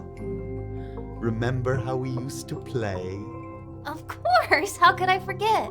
The sun did shine and did bloom the flowers, and we'd fritter the day away playing games in the Redcap ruins. Tag, hide and seek. Oh no. Red lantern, green No. lantern. Oh. Tug of dwarf. Oh, that's a good one. I cherish those moments. Do you know what my favorite game was? Oh, was it, Red Robin? No. You were really good at that. You know what I wasn't good at, but I liked? King of the Hill. Oh. Running up, running down, around those little sand dunes on Dryad Beach. All day long till the tides came in.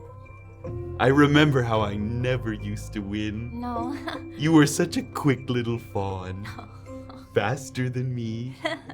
Smarter than me, too. I wouldn't say that. I have many regrets in my life. Oh. As one does, as they grow.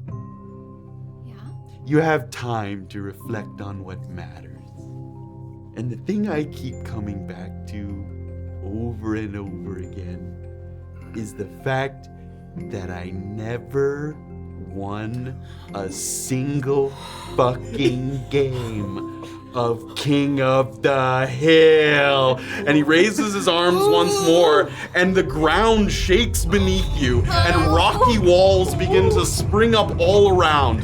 The floor beneath Fructa's feet rise up and up into a multi-tiered castle wall until it's something like 150 feet or more from where you're standing.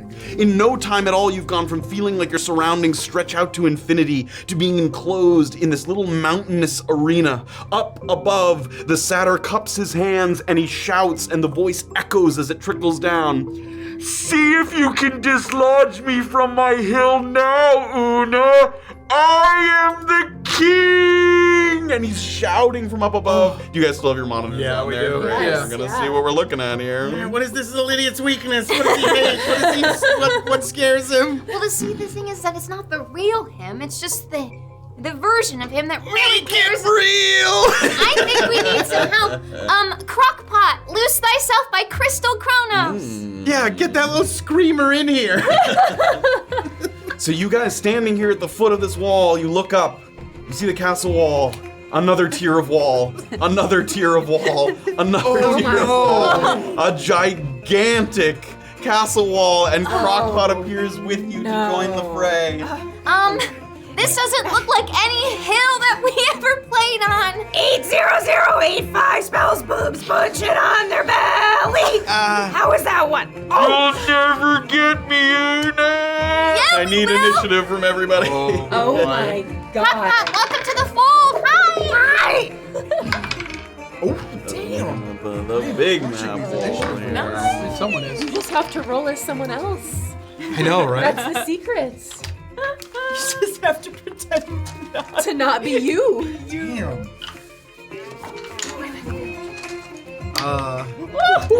It's gone. It's gone. Okay, 20 plus. 21. 21. Anybody else? 15 to 20? 16. Okay.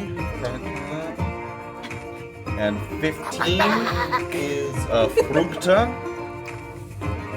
I am also a 15. What is your dexterity score? +2? We'll have you go first. So Crocpot, then Ollie. Oh, I see. 12 or 10 to 14. 11. 11. 13. So Spruce and then Oona. And the final thing in the initiative order is the loose cannon. Oh, no. Loose. Pull their fire! Come on! You are cannon fodder! Crystallis cannon fodder! Yeah, exactly. Okie dokie. Disappear Crocpot and make them appear in The objective being to knock Frugta from his perch. Oh my, we're Ooh, chug a lug. Yeah. What was that? Because I touched something. Shouldn't be like it was doing just fine a second ago. What did you do? Hold on. Too many. Yeah, what? The anus is too big. We'll come here. I'll come back. I'm so mad. Okay, so To yes, knock him the objective off? to sort of get him from off his perch there at the top of the wall. I'm just gonna reboot TaleSpire. I'm sorry, there's cannons pointed at us? There's 2 cannons on each sort of turret pointing down at the base of the wall here that he's using to defend his territory as king of the hill. And knocking him down is a feat of strength, would we assume? Just like... Any way to move him from where he is atop his little spot there, any way to get him from off the hill. In the classic King of the Hill game is like a little mound of dirt or something, and you push somebody Trying off to it. push Yeah, but it doesn't have to be a It just has physical to move push. him. Yeah. I don't remember there being cannons in our gameplay. There definitely was not. That's why he never won. True. But you're still going down. So what's the plan, gang? Draw the fire! I'm gonna try to. Go to use Mage Hand and paint a target on Crocpot's chest. On my armor. Yeah, like draw. All right, Triton, you're first. I'm just gonna get up there as fast as I can and just push him off. Yeah, treat Okay. nuts, Bruce. What are you doing? No, I'm just talking about. I'm just talking in general. It's okay. You just got here. Would you Spruce relax? Yeah, No, cool. you see, Spruce has had really good ideas today, actually. Oh, wow. That's, I'm impressed. What changed? Triton. Last one up there's never gonna see the anus. I really want to see it. I want to see the anus. 35 feet to the wall. So first I will. What gets me lots of movement? Long Strider. That does give you Long Strider's yep, probably 10 feet. All right, so one action for an hour. I touch myself, and I cast Long Strider. I could do it to more people. You could have done it before you moved if you wanted to. If you can slap that on me. If someone very good at pushing, does someone have a lot of strength? Eldritch Blast, the Magic Stone. Any ability. I can dimension door 2 people up, like right away and get us to the top. So Long Strider. Sure. Let's go. And you can do the rest. Yeah, do the Get rest. someone else up? So Okay. Triton, 35 to the wall, and then you would have 10 more I have 10 to extra. climb, basically. Already used the action though, so I can't dash. So you can 5 feet up the wall to climb, half speed climb up the wall. I can climb pretty good. Wait, is that the one that helps me climb as quickly as whatever? As move Something speed? that helps me. There's something that lets me climb really fast, isn't there? Or was that? That's Noki. I swear there was something. Noki had that like feline agility thing. No, roving. You gain a climbing speed equal to your walking speed. Excellent. So another 5 feet So- up then. Excellent. Yeah, that's just one of my ranger features. Right, yeah. You get to the wall. There's these nice big sort of cracks in between the brick that you sort of stick your little gnome fingers into. Start scaling the wall very quickly. All right, Crocpot, you're up. Come here, fast boy. I'm gonna come over to you and I'm gonna cast haste on you. Oh my god! Long Strider. He's like, He like his feet like turn into a blur. like a little rope. This is just the episode of Futurama where Fry drinks his 100th cup of coffee. Yeah. Great and haste. then I So guess you're concentrating on that. I'm concentrating on that, and then I'm going to. Can I? At this point, are we like within range of the cannons? Can they see? They us? are super high up. Uh-huh. I mean, they're looking down from up above. Okay. There's 2 of them? Yep, one on each one. Okay. Okay. Yeah, I'm gonna stay where I am and just be like, come on at me! Okay. And that's it. Great. You've hasted Yep. Spruce. All right, Polly, you're up next. Okay. So first of all, could I dimension door to the top? Is it 500 feet to get there? Oh, Dimension Door MVP day. It is 200 feet to the top. 200 feet? Don't worry about it. Not you. Don't do you. I can now get there in one turn. In one. The question is, should I bring somebody else up there with me? Would it be better to have a lot of us up at the top right now? I mean, and it would. The time It is would loose. take the cannons. It would distract because the cannons probably can't shoot at him, right? Yeah. So I'm going to. Oh wait, 200? I can't get there. You can't. No. Matt, could you Yes. pull back for just so I can see what the top looks like? Yes, there's like a big sort of flat area up here. Uh-huh. You're just trying to get him off up- of this upper area. Up that area. Yep. How far is one of the cannons from him, basically?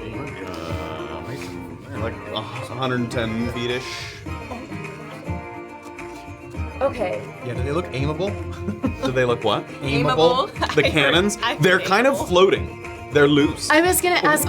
They can go anywhere. Are they magical items? Would you say? They're not items, they're creatures. The cannons are creatures. Yes, Oh, yes. that They are changes things. So maybe if you talk sweet nothings to them, do as you Give the please. cannon a little. Tap on the fan. Yeah. Okay, they're creatures. If you agree, give me a little tap. I think then, does anyone? I don't want to go up on my own. Does anyone want to go up with me? I feel like the friend You of the wanna come person. up with me? Sure. So why don't I'll grab Oona? Okay. And we're gonna dimension door, but I think what we'll do is we'll go. Maybe not right up to Triton. That feels a little sudden. You mean Fructa? Oh, Fructa, yeah. What do you think, Oona, about one of the not with the one that the cannon is on, but like the one below that? So maybe we'll get a little bit of with the other cannon won't be able to hit us. Yeah. And we'll get the jump on your friend. I just need about 120 feet. Will that give you that? So if you go up there, And we got 60 some footage, feet. maybe? Yeah. Yeah, okay, let's Head do up that. here. Dimension door, and you have these little kind of parapet, like the. Oh, that's an amazing door. Thank you. I love dimension door. Suddenly you're all the way up at the top, and Fructa, who was kind of looking down below, sort of searching for Oona. He doesn't even kind of know where you went there at this point. Over here, big guy. And then I will use bardic inspiration to inspire Oona. Great. Oh, wow. You can use that on ability check, attack roll, or saving throw. And there's extra bonuses that come with whatever you choose to use it on. But you got to use it basically in this spot, or I think it's gonna go away. Okay, and is it a thing that I can? Is it It's like a bonus I 1d10 can add? that you can add. Yeah. Can I add it after a roll, or do I have to decide? You can add it after, but before I tell you whether it succeeded or failed. Okay. But yeah, you can see what your It's a roll is D10, before. Yep. Amazing. Okay, so you guys are sort of camped Wow. out. Both of you give me stealth checks to see if he's kind of looking around. You guys are like ducking behind these little stone parts of the wall here, the battlement. 15. 17. Great. He sort of looks up in that direction. The two of you slide behind these little battlements. We're like back to back. Stay out of sight. Great. Okay, that's gonna be Fructa next, and he's gonna point to one cannon, point to another cannon. He's gonna use an action to direct the cannons to fire, and there's gonna be one at Spruce and one at Crocpot, who are the two remaining down here. One ball at Crocpot for a dirty 20. Whoa! And one at Spruce Miss. for a natural 20. Oh, it was nice knowing you. Baby. Okay. Snow. Let's bring the damage for this. The good news is this is a ranged attack roll, so you can reduce it even though it's a cannonball. Catch a cannon and throw it back. Only if you Just reduce catch it it. and Oh, okay. Yep. Well, that doesn't sound like it's gonna happen. Okay, we've got. I do have a little bit of healing too. A little bit. Maybe before the next thing. Yeah. Yeah, I think we might need that.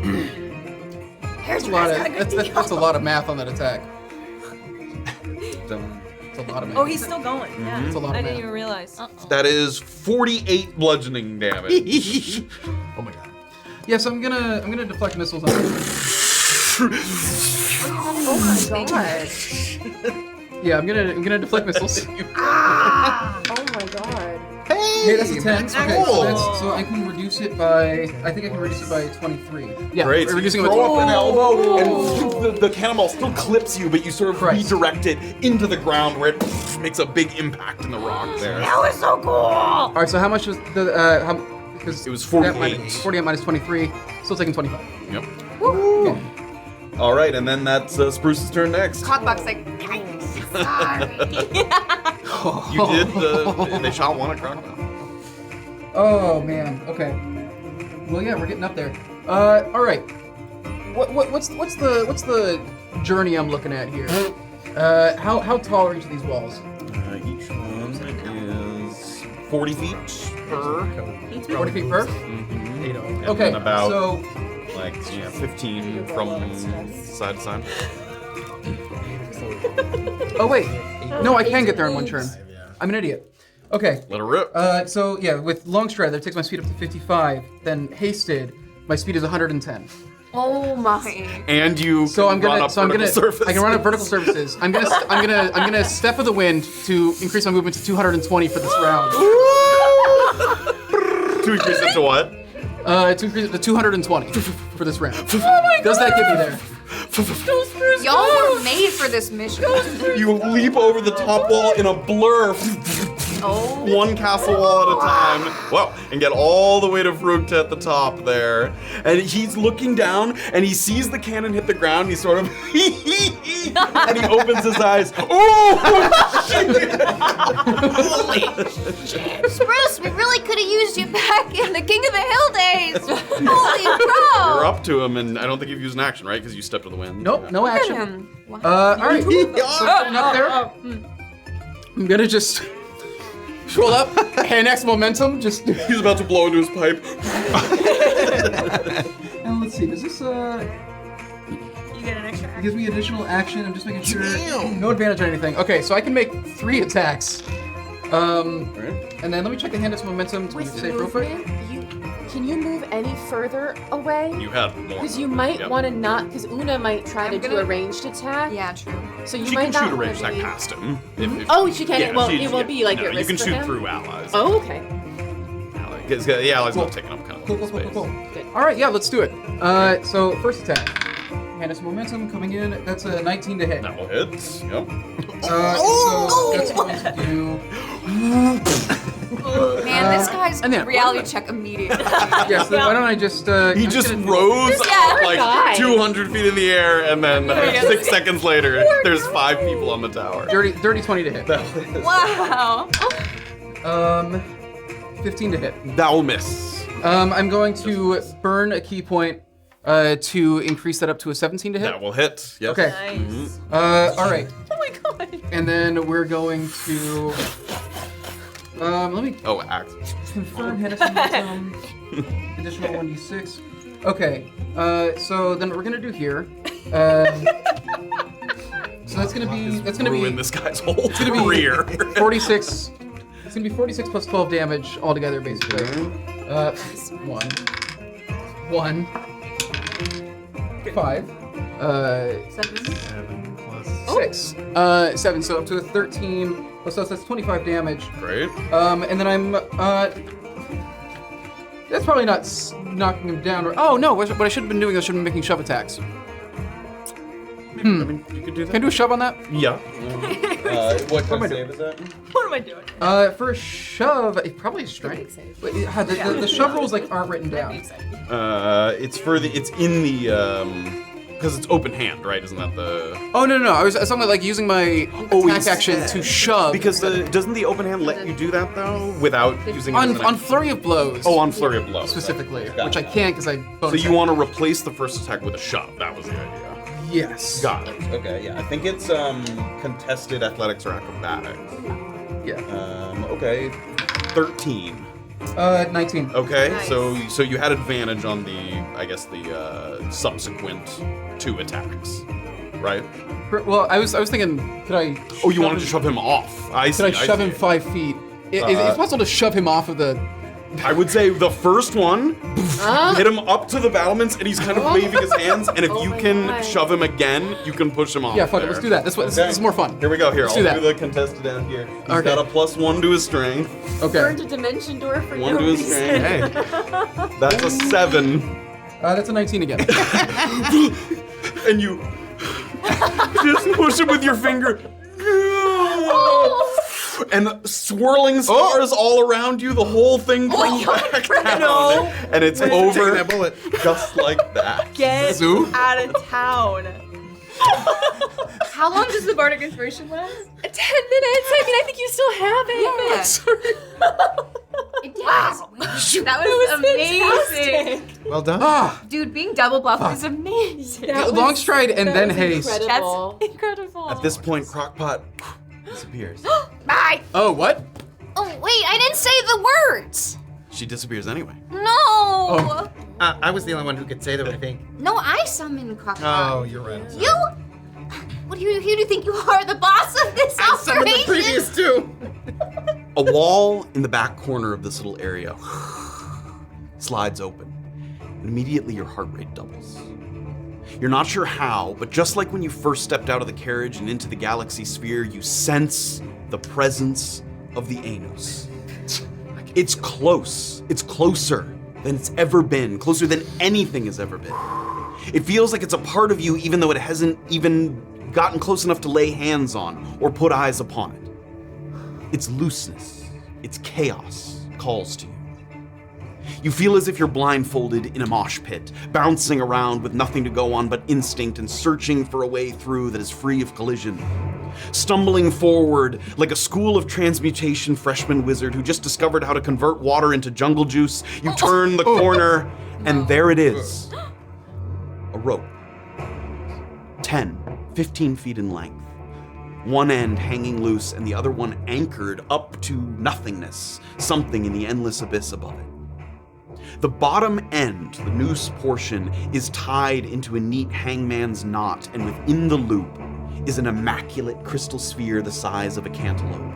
And when you stare into this sphere, you see everything you've ever done and anything you ever will do. Paths not taken, new avenues opening, possibilities, probabilities, inevitabilities. The sphere then shows you 3 distinct images that echo your own existence. You see Zalvar Dindaris standing at another length of rope, his hands positioned at the knot to pull tight when the time comes. His brother Zachary has the same stance at a different location, and at a third, 4 others that were dragged into this mess of chronological calamity grip the rope, hand over hand over hand, like they're about to pick teams for a game of pickup stickball. It's Gus, Himothy, Noki, and Crocpot, and they stare back through the sphere. They feel your presence as you feel theirs, each of you standing at the B noose, the D noose, the C noose, the A noose. Zalvar peers into the glass, and somehow it seems like he's making eye contact with all of you at the same time.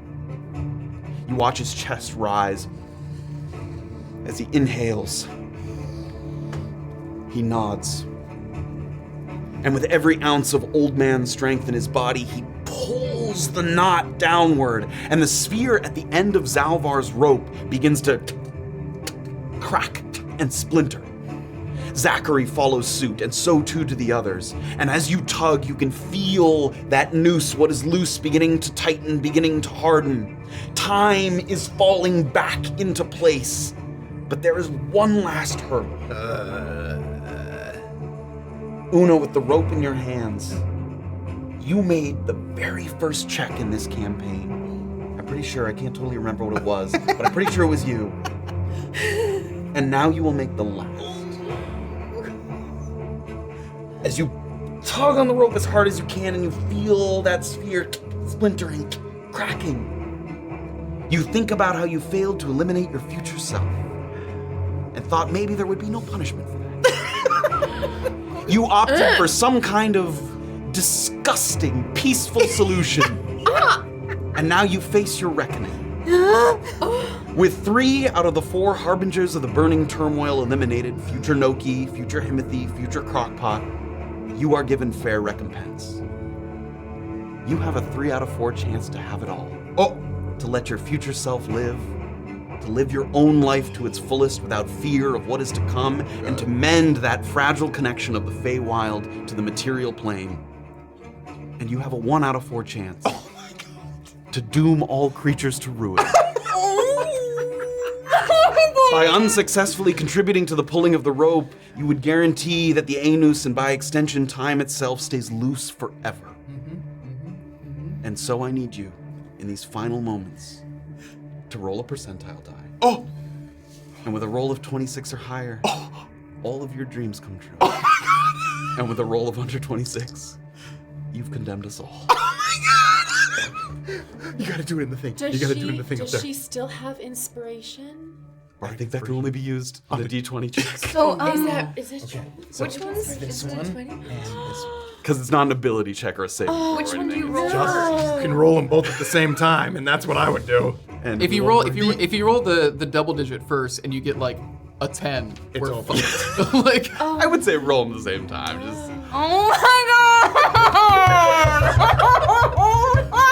god! you can have it all. You can have it Is there all. anything we can do to buffer it all? Nah, dude. I can feel it. This Does is it. guidance help at all? I can feel it. It's not an ability check. Wait, how am I? Am I hearing like that voice in my head, like telling me those things? You can just feel it. I feel Yeah, you can just sense that that's. You guys, this is crazy. Oh my God. You can do it. This is revenge for me making This you is say revenge. the unicorn express catchphrase with me. Here it comes. Oh my god, have I'm it all. so So scared. 20. So what's Oona thinking in this moment? Fuck! Shit! She never swears. Okay, I'm gonna close my eyes. 62. Wait, which is like the inverse of what I needed. It is. Yes. 26. What the? 62. You feel the noose tightening. Oh my god. Pull. You push out those thoughts of the failure to kill future Oona, and you fill them with thoughts of the Feywild. And stitching it back to the material plane, all of the things that you couldn't do, your future self couldn't do, you resolve to do yourself, and you use the strength of that image. And the orb shatters. And the noose comes all the way to the end, that hangsman's knot, and it clasps until it can't go any further. And you're scattered across the stars. Again, that sensation of time washing over you, the memories you don't have, memories you do have. And in this moment, as you're traveling through the space, through the cosmos, you can throw yourself back to any point in time that you want in your life. Where do you throw yourself back to? Oh. I guess the day after we all met and were sent on this mission. You go back and you find yourself inside the Wayward Bastion, but it's overgrown. No one's been here for years. You look at the arches, you touch the walls, you look up at the painting, the portrait up above of Sheen and the battles above. And you know that the Wayward Bastion wasn't needed because time had been tightened here. Triton, where do you go?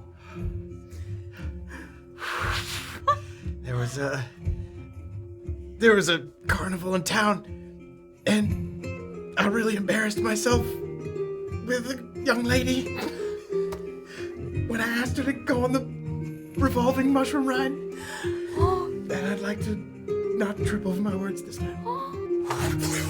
You hear the laughter all around you of this carnival, people sort of running around, little kids moving by you. There's a Ferris wheel that's rotating in the distance. An ogre is moving this big crank, sort of helping the Ferris wheel turn. And you look over to the side and you see a pretty little young sort of gnome lady, and she's eating a thing of cotton candy. You make eye contact. make a really good face. I have some face. She takes a piece off the cotton candy. You reach out for it. Spruce, where do you go? I think about the things I could have changed to potentially put myself on a path that would have made me somebody. Maybe I could have been a musician as well and just run in the same circles. Maybe I could have just had more freedom, more financial ability to build the life I wanted. But then I think about. I loosen it a little bit. I loosen it just a little bit. But I think about with the way that everything just kind of ripples out. We don't know how anything happens. Everything that I did put me in the position to have met Polly and be where I am now, and I can at least. I just want that back. I just want to be back there, and I just want to do it better going forward. Where are you going? Where are you going? I was just gonna go back to your last show, I think, and just Travel through space, and you find yourself in a little town, a little coastal I just town. wanted to hear you. It was a really good set. I just want to hear you do that again. I'll go wherever you go. Let's just go back there. Travel through, and Spruce, you find yourself in a little coastal town, and you're walking by, and you've got sort of logs over your shoulder that are freshly cut, that you've sort of coming in to sell into town to sort of one of the local arborists. And as you're walking and walking, you hear music playing. And you turn, and you see the sign of a tavern called Rise and Brine. And there's a kind of rattling, followed by a gentle plucking of a lyre. And without even thinking, you let the logs fall. Push your way through the doors. And up on stage, you see Polly plucking away, all the patrons entranced by her music. And that is the end of No Time to Lose. A magical ending, and I put you on the ultimate.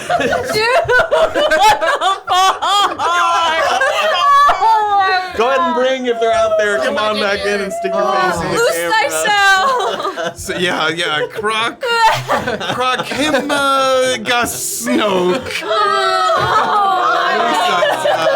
Well done, everybody. Oh my god. Why are you guys making me cry? I don't know! It's the funny campaign! It's the funny campaign! Say Anus a few more times. Oh my gosh. That concludes our 25 episode mini campaign, No Time to Lose. To lose! It's too tight now. Matthew. Time travel is no more. Just a few lifetimes left for the world we live in. Wow. Yeah, go wherever you want. Sharing with the guests, of course. Oh my. And with that, we say thank you to our incredible guests, Avery, Chris, Caroline, and our Anthony. Thank you for filling in as Triton. Oh my god. Yeah. Amazing. Sorry, Alex. Amazing. Feel better, Alex. Feel better, Alex. Yeah, Alex, Join you're us. an idiot. We'll definitely be back, but not for now. Who gets sick like an idiot? Whose body fell? Read a book. Was anyone waiting for the punishment for Oona? Oh, yeah. It sounded like you were about to say 16. 'Cause Oh. you're like, yeah, I actually moved. We were like, I didn't want to say it. Because we can't see that at all. Oh, Yeah, those die are very hard. Yeah, they're Master see-through. showman. He was building the Yeah. suspense. Yeah, I thought we got You should have gone. Oh, it's not 69. He was really close to 69. That would have been incredible. It's kind of crazy that it was 26 was like, Yeah. Yeah. And only 5 away from 69, and there was 5 original party 5 away members. from No. 69. What would have happened Right around that. If what? We never know. if she'd failed? I had a different music cue. I had some sound effects. There was the fart pedal. Yeah, fart pedal. Oh my god. Yeah. Party It was just a giant Imagine fart I was sound. like gone for like the whole season, and then I come back and I'm like, 13, we're all dead. So you go back and Sucks to see ya! Sucks to suck. Oh man, Above Dude, Table that greeted was- us like 2 minutes ago. my Welcome Above Table. I hope you caught the ending. You caught the very end of Finished our finale. campaign. We just finished our campaign. Oh my Whoa. goodness gracious. honestly, the way I've been rolling this year, like that's surprising that I passed that. You guys fucked Dude. Fruit up. He had nothing going. I mean, even if Spruce had, that was awesome, but like you guys warped up there, like that dude was screwed. No. You had a better chance. Yeah. You should have made it like 1,000 feet It's away. like the man is like a scientist, but he couldn't forget about. Yeah, he held the grudge all those years. Oh man. And you can just imagine, like, if this was his best. Oh no, this is him at his best. Like how badly this guy got demolished in every game of King of Hill. Crushed his spirits. Hey, we're like level 10. We're some of the most powerful beings. We are. Yeah. That's true. fair. Dimension Door is idiot. Other than the Gods. Z brothers, Dimension Door which is wild. what was the Z brothers' last name? Dindaris? Okay. I was waiting told for you a it wasn't. I was waiting for a Bophades drop like Zindaris. Yeah. Nuts. Zindaris.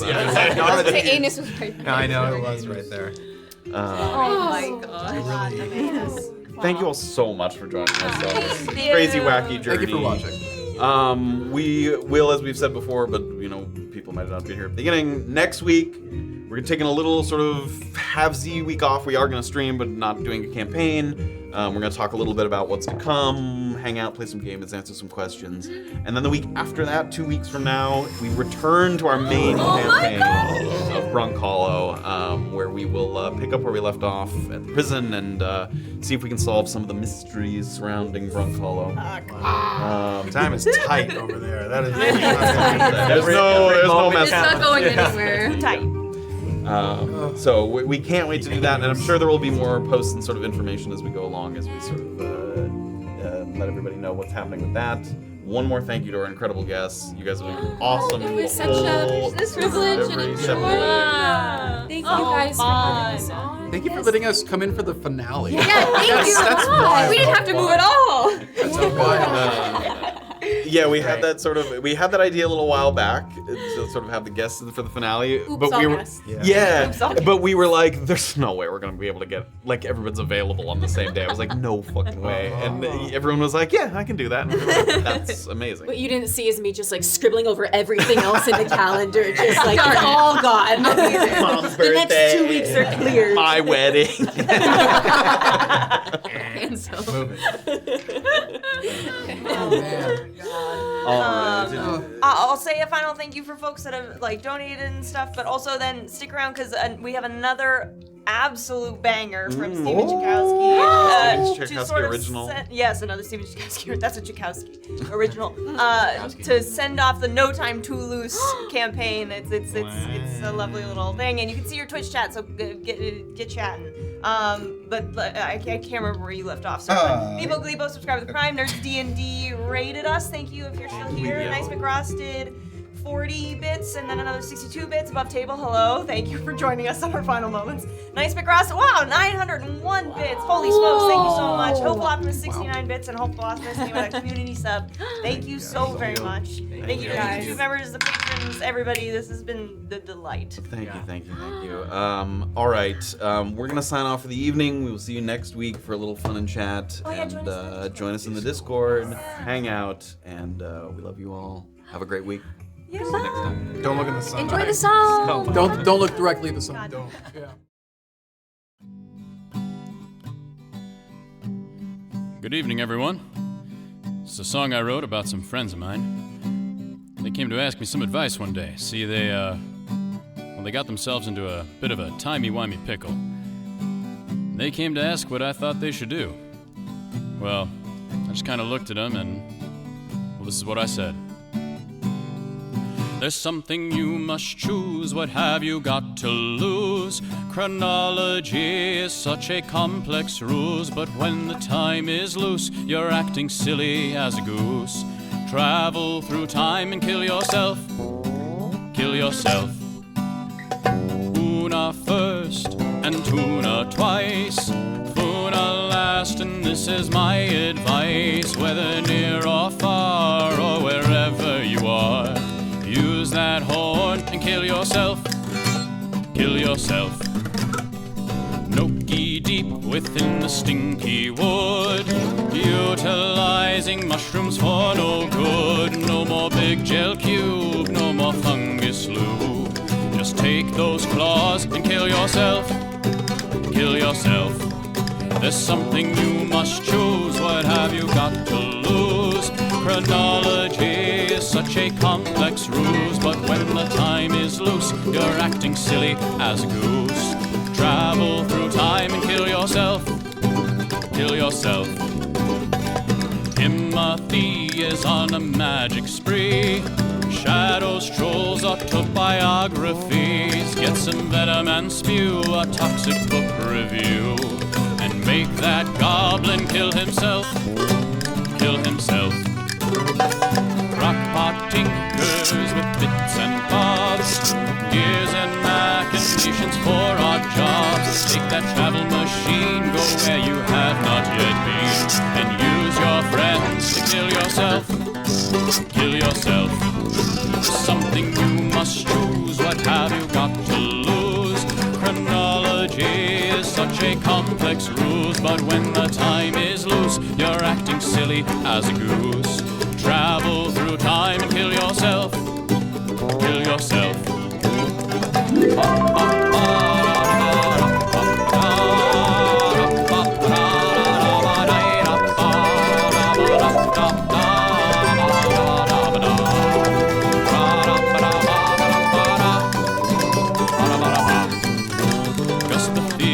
Puss is feeling wild and free, but must wait their turn, 'cause they're not equity. But there's a role for him, one he cannot pass.